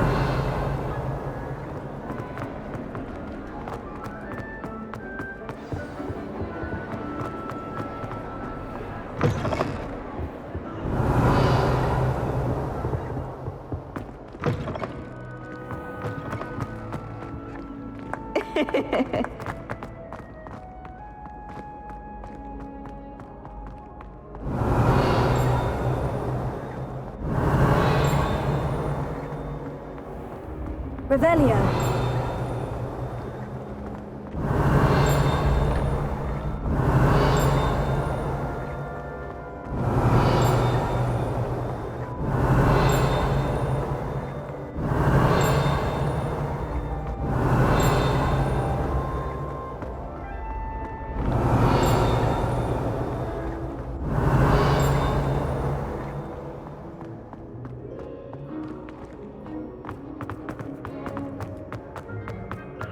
Revelio.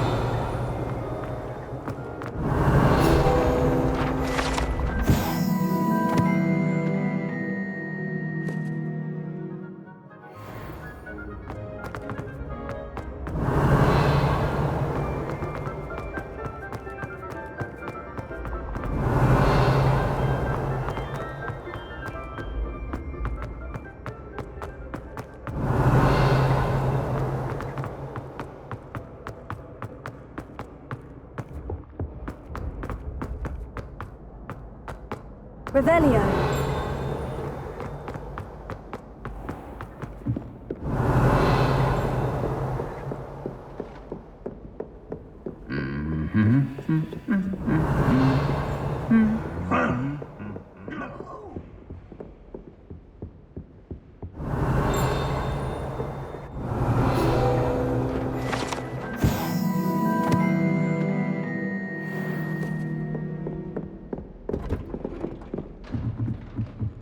Revelio.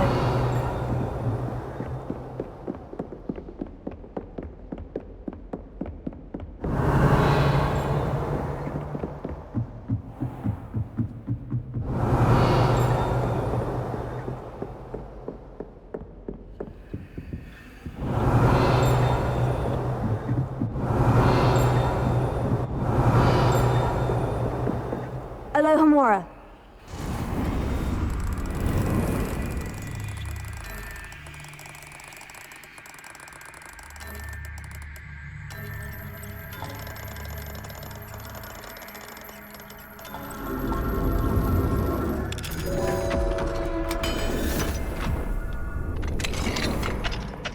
Revelio.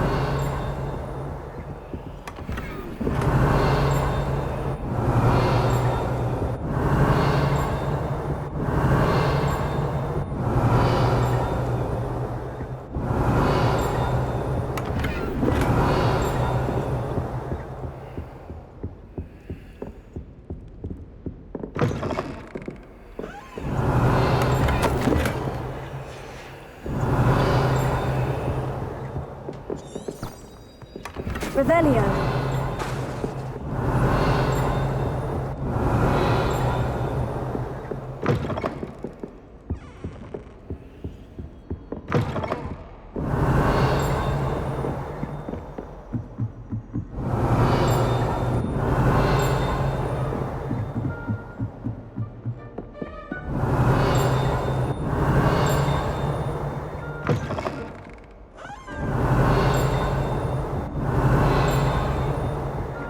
The gargoyle. That's where I need to speak the password.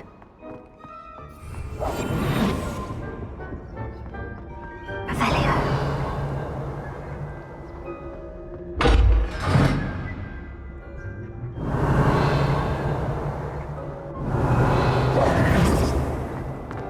Revelio.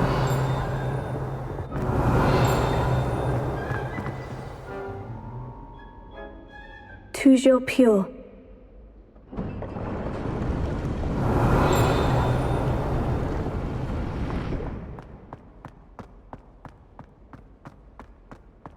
I wonder if all the elite wizarding families have a motto.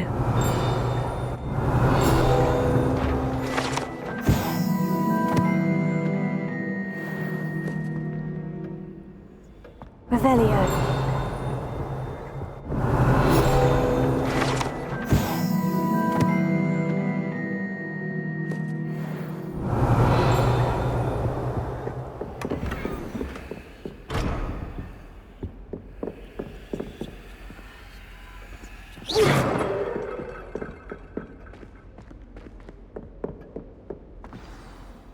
It's good to see you. All thanks to Professor Fig's quick thinking.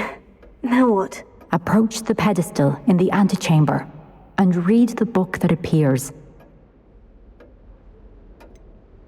What can I expect to find in the book? A story. I cannot say more. You may recognize some elements of it, as I was inspired by a tale with which many wizarding children are familiar. I suspect there will be more to this than reading a book. Your suspicions are correct. We shall speak when you are finished. Has this been under the headmaster's nose all this time? Revelio.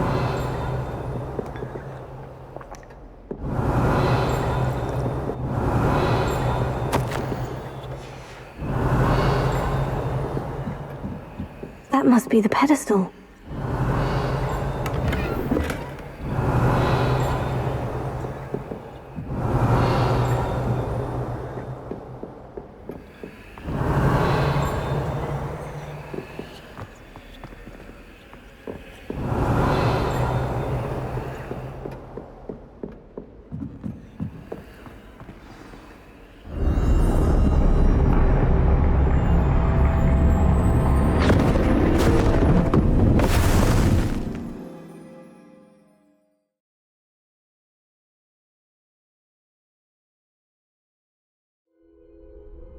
Where am I? Professor Fitzgerald, can you hear me? I am here. In this place, you may call me Neve. You shall be witness to a fable Pay attention. Things are not always as they seem. In this place, as in life, death takes many forms. Avoid each of them at all costs.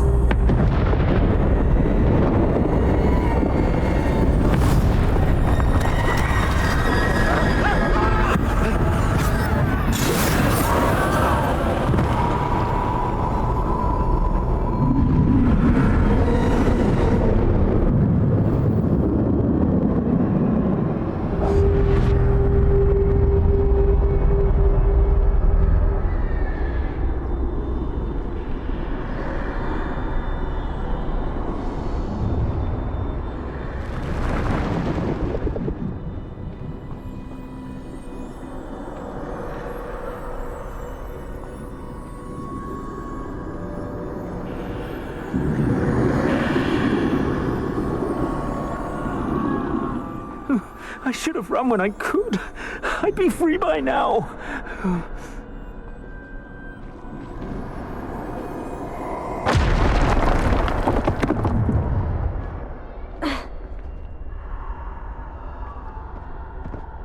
I'd best move while I can. Neve must be here somewhere.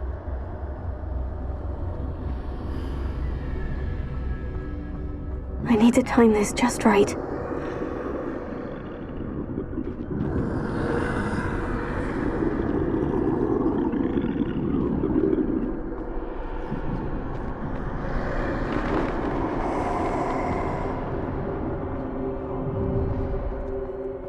I see. A staircase straight ahead.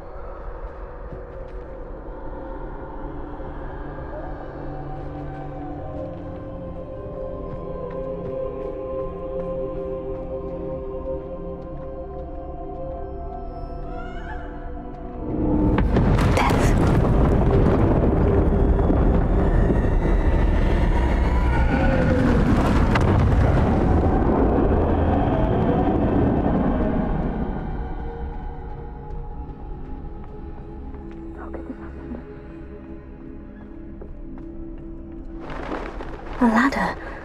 Perhaps they won't be able to find me if I go up there.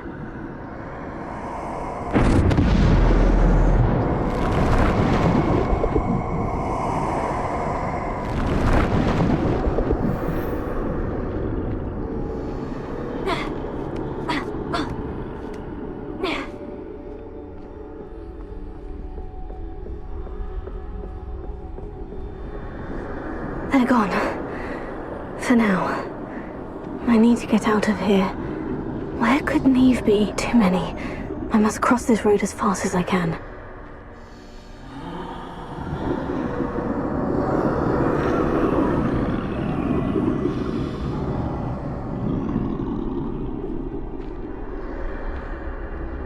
That's where I need to go. But I need to find a way past them.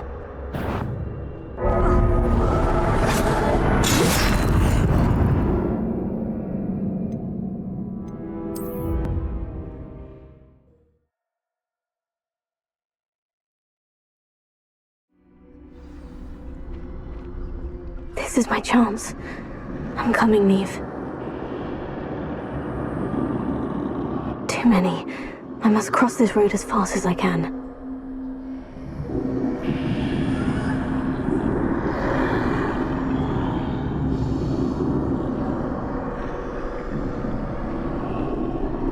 That's where I need to go. But I need to find a way past them.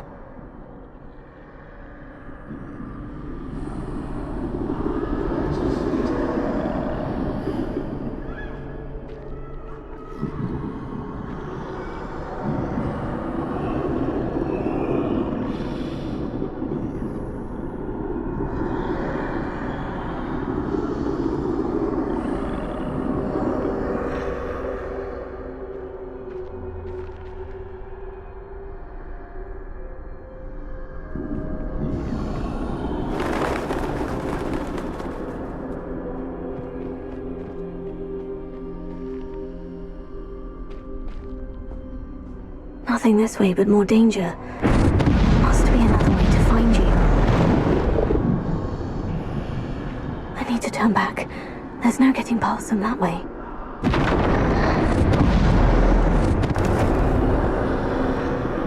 That doorway looks like the only safe... closed tight. No way but forward, I suppose.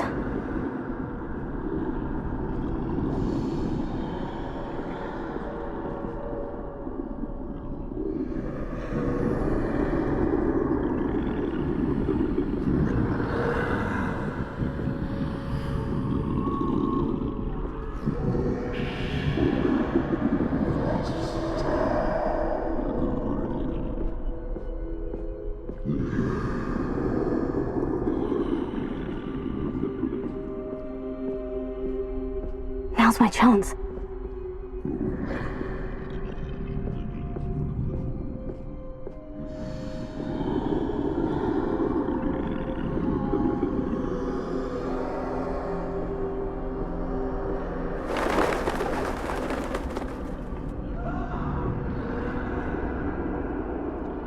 That's the way forward.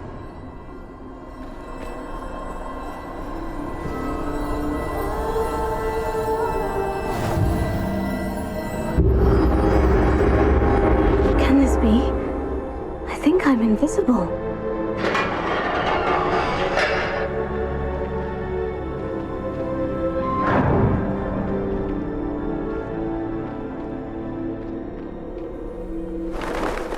They can't see me at all. I can get closer to them.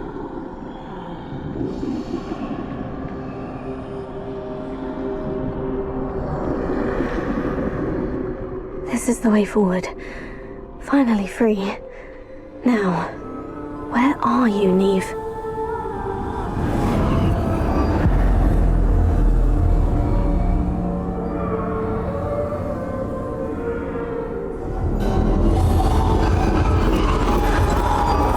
You have outrun death thus far, but have yet to find me. Keep searching, but this time you will be unable to hide. Wield the wand you see before you. Do not squander its extraordinary power.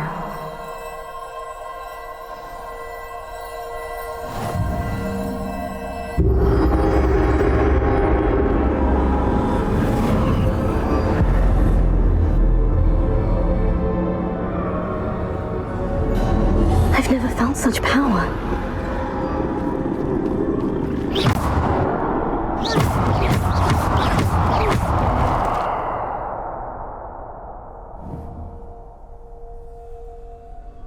Revelio.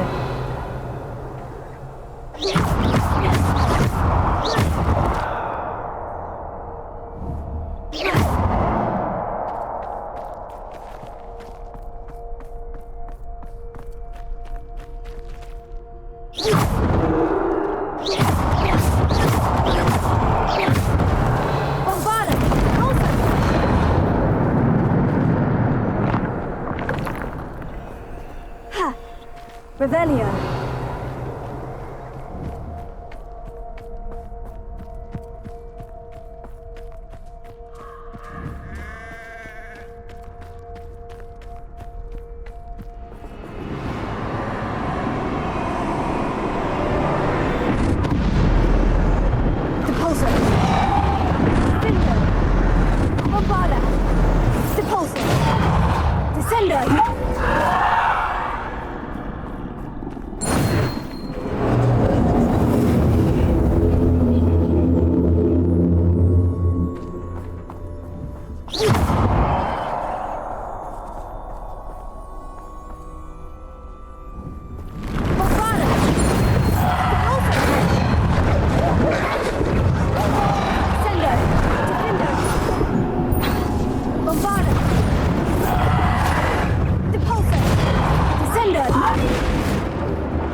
Revelio.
Revelio.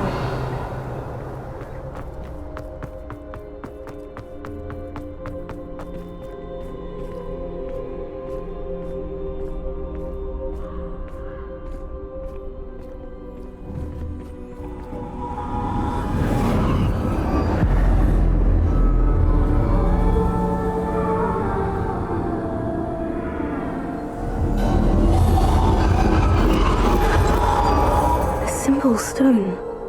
This must be for me.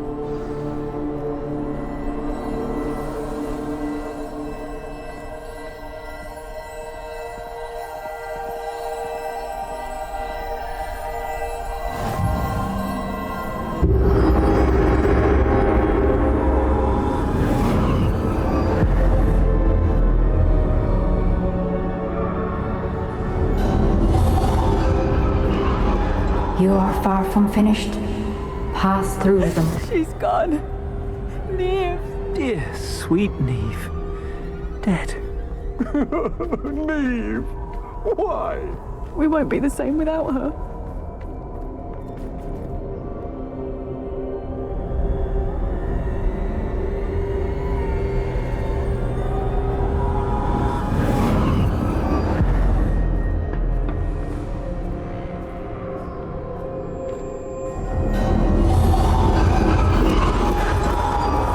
You found me, but you cannot undo what has been done. The magic of the stone can only conjure a shadow of my former self.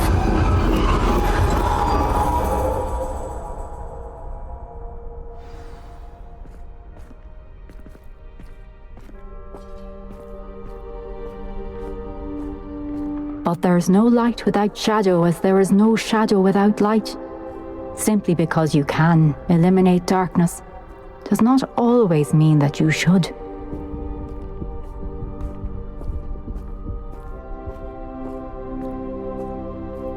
Remember that as you witness my memory.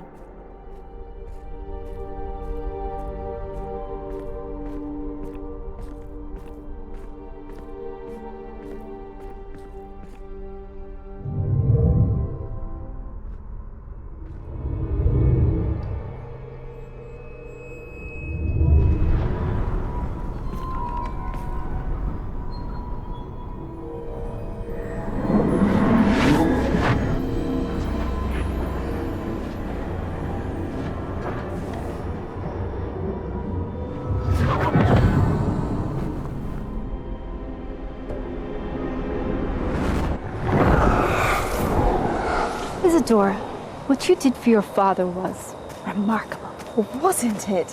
And Percival needn't worry about the strands of emotion or the traces that this magic leaves. I found a way to contain all of it. You haven't stopped. Goblin Silver. You spoke to a goblin about this. Don't worry, he has no idea what we're containing. We don't know what effect any of this may have. The emotions, the dark traits. You sound like Percival. And as it happens, I do know. It is a source of strength, of focus. Somehow it enhances my ability to wield magic. I don't follow, Isadora. I think we can harness it. Power like this is not to be toyed with. In the wrong hands. You saw what I did for my father. Oh, Neve, imagine the good we could do. Everyone is in some kind of pain.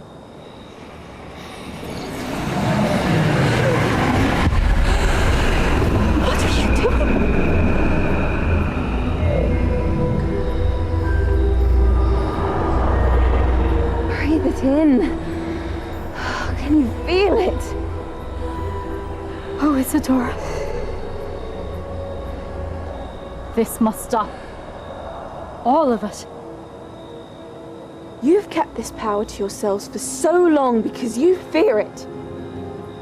I choose to embrace it.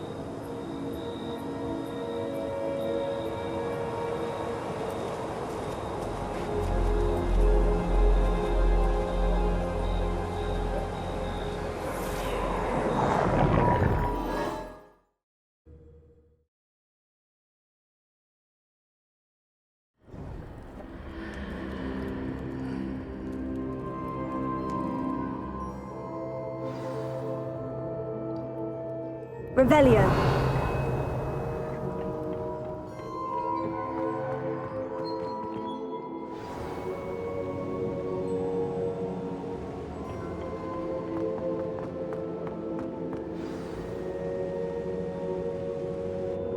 Is it true?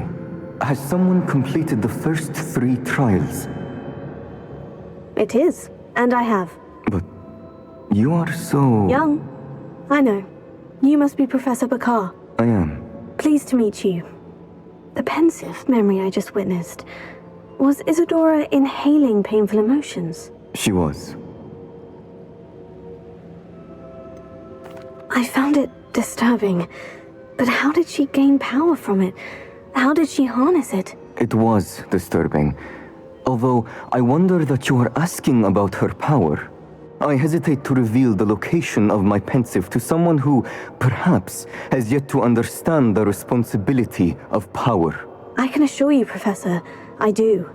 In fact, what you don't yet know is that a dangerous goblin called Ranrock has accessed the repository at Rookwood Castle. He has learned to harness the contents of it as a source of immense power. He plans to use that power against wizard kind. We have no time to waste. I see. Nonetheless, the knowledge you shall gain after you witness my memories is too valuable to share without further consideration. I shall require time to confer with the other keepers. It seems we have no choice but to wait, frustrating as it is. I heard what you told Professor Bakar. Isadora was inhaling emotions to gain power? She was, and she pulled emotions, as she did from her father, from Professor Fitzgerald, without permission. Monstrous. What's more, she said that she found a way to store the traces of magic she extracted in goblin silver. The repositories? Possibly. There's something I didn't get a chance to tell you earlier. Ranrock has been digging at locations tied to the 5 names he found in the journals of a goblin metalworker named Bragball. 5 names? The Keepers, and who else? Isadora Morganac? Precisely. That's how he's been one step ahead of us. Gringotts, the Tower, Rookwood Castle. If the Keepers won't tell you where the next trial is yet, I say we at least maintain a watch on Ranrock. Perhaps he'll lead us to more information. Perhaps. I hope to hear from Lodgok soon. I haven't heard anything since I learned of the drills. Oh, and as you've probably guessed by now, your Polyjuice plan worked like a charm. I knew it would. I may have done too good a job distracting Black. I had no idea he can't hold his fire whiskey.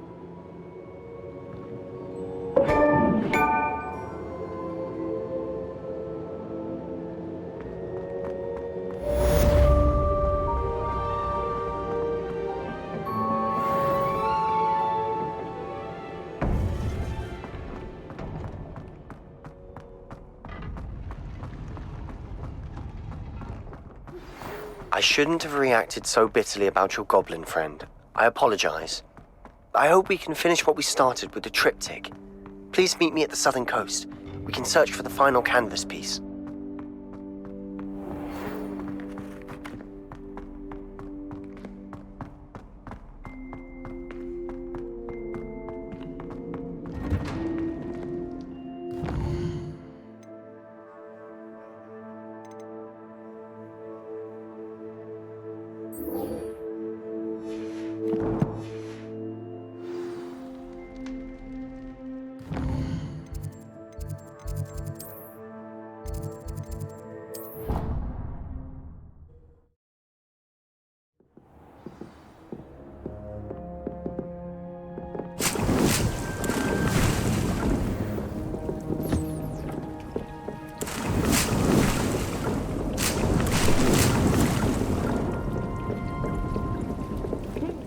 Some exciting news to share.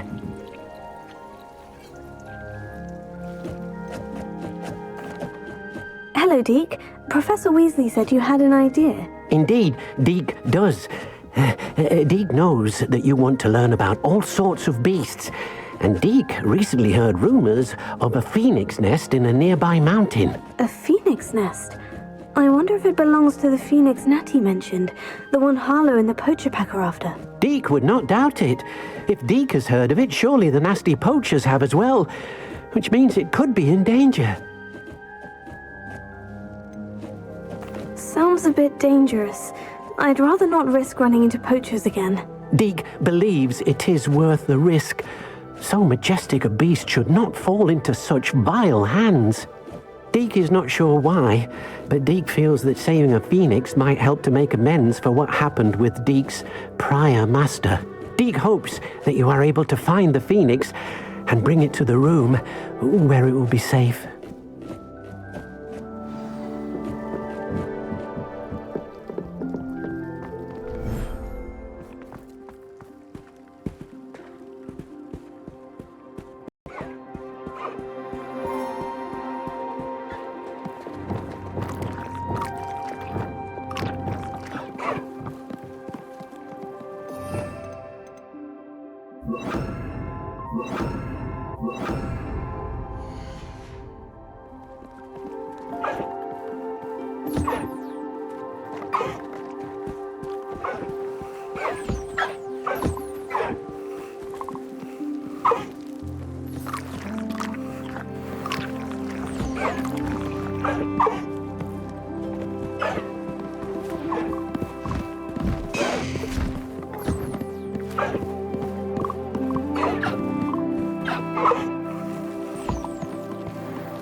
Professor Howin will never believe this.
Thinks you should be proud.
Hello, Mr. Moon. Oh, greetings!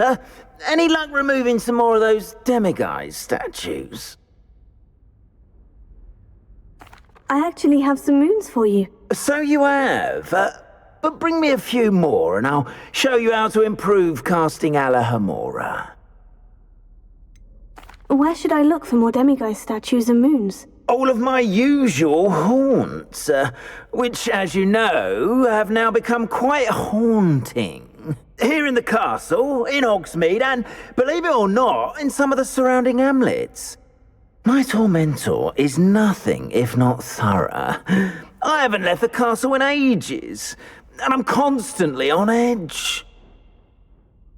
I'll keep an eye out for more demiguise statues and see if I can bring you more moons. I commend you for your courage and valour, especially since they can only be collected at night.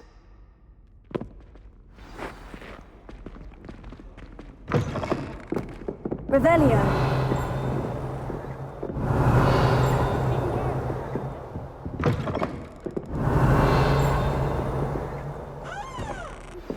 That relic is the key to saving Anne. I know it. Meet me outside of Feldcroft as soon as you can.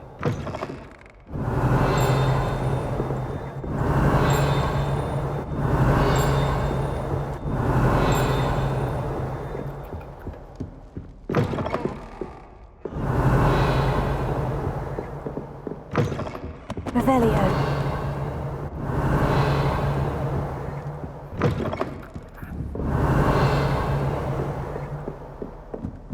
Marvellous, simply marvellous. I've never seen the headmaster so regal.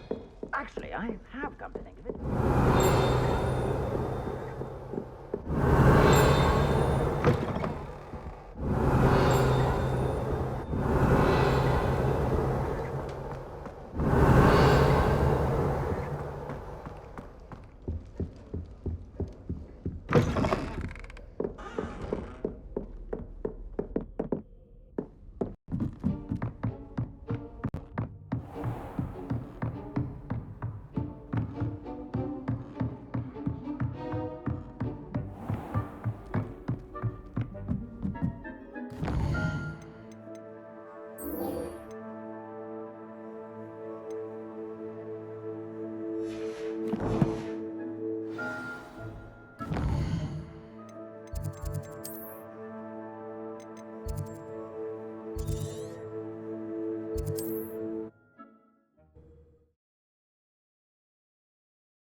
Sebastian, a lost relic from a catacomb which requires a dark sacrifice. I know how it sounds, but if this can help you, it's worth the risk. Does Ominous know about this? He helped find the scriptorium where we discovered Slytherin's spellbook. Very well. If Ominous will be there, I'll meet you. We don't have much time. Solomon wants to leave Feldcroft. What? Leave? Never mind. You need to stall him. Buy us time, Anne. Please. I shall do my best. I'll be in touch. Solomon can't take Anne from Feldcroft. Where would they go? When would I see her? Sebastian. I can't believe my uncle wants to leave Feldcroft. Anne's going to stall him. She must. We need time. Time? For what? I've learned more about the relic. I cross-referenced Slytherin's spellbook with everything in the library on relics and dark sacrifices. That's when I realized something. I believe the relic will only work inside the catacomb. So we have to get Anne to the catacomb and then conduct a sacrifice. Seems risky. It'll be worth the risk. Our biggest hurdle may be convincing Ominous. And we'll only give this a chance if he's on board. And we have to keep all of this from your uncle. If he goes to the headmaster, we could be expelled. Let me handle Ominous this time. As for my uncle, he's not an Auror anymore. What he doesn't know, well, won't hurt us. Do you think your uncle would tell anyone at the ministry about all of this if he found out? If he found out, I doubt he'd go to the ministry. He didn't part ways with them well, from what I understand. He won't say, but I believe his strong aversion to dark magic has something to do with his time there. Anne thinks he once decided to fight fire with fire, so to speak, and resorted to using an unforgivable curse and fight against dark wizards. At least that's what she thought she heard. When he realized what his job had led him to become, he left rather abruptly. So, I'm not sure he'd go to the ministry to report on his own family using dark magic now. Good luck with Ominous, until we meet again. I shall let you know when the four of us should meet at the catacomb. Look for my owl. See you soon.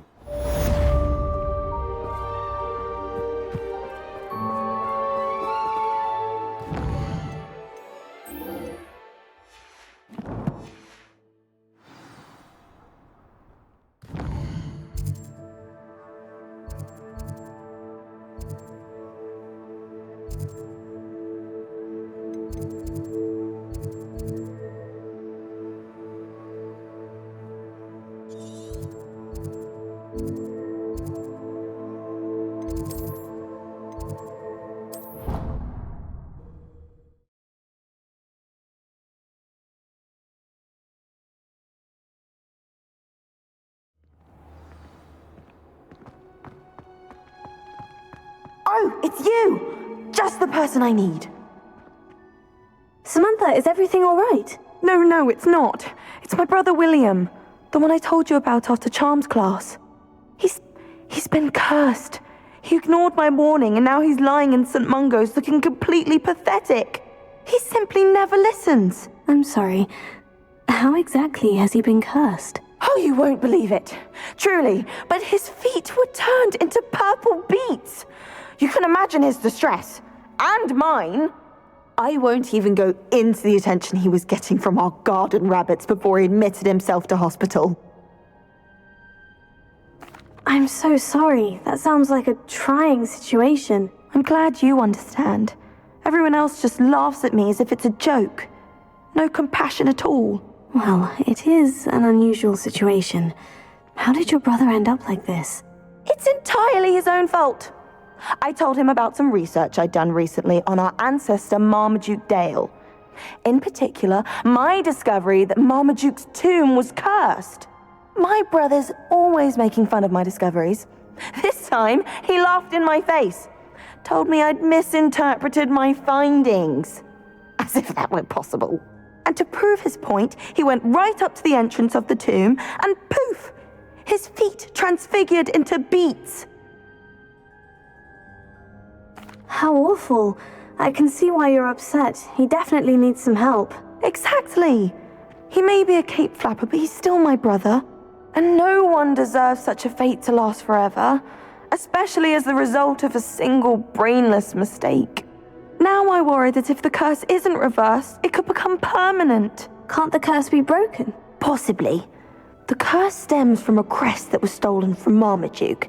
If the crest were returned to its rightful place upon his sarcophagus, then I believe that William's feet may be restored. You battled trolls when they attacked Hogsmeade, escaped a dragon, and I could tell by your work and charms that you're a skilled spellcaster.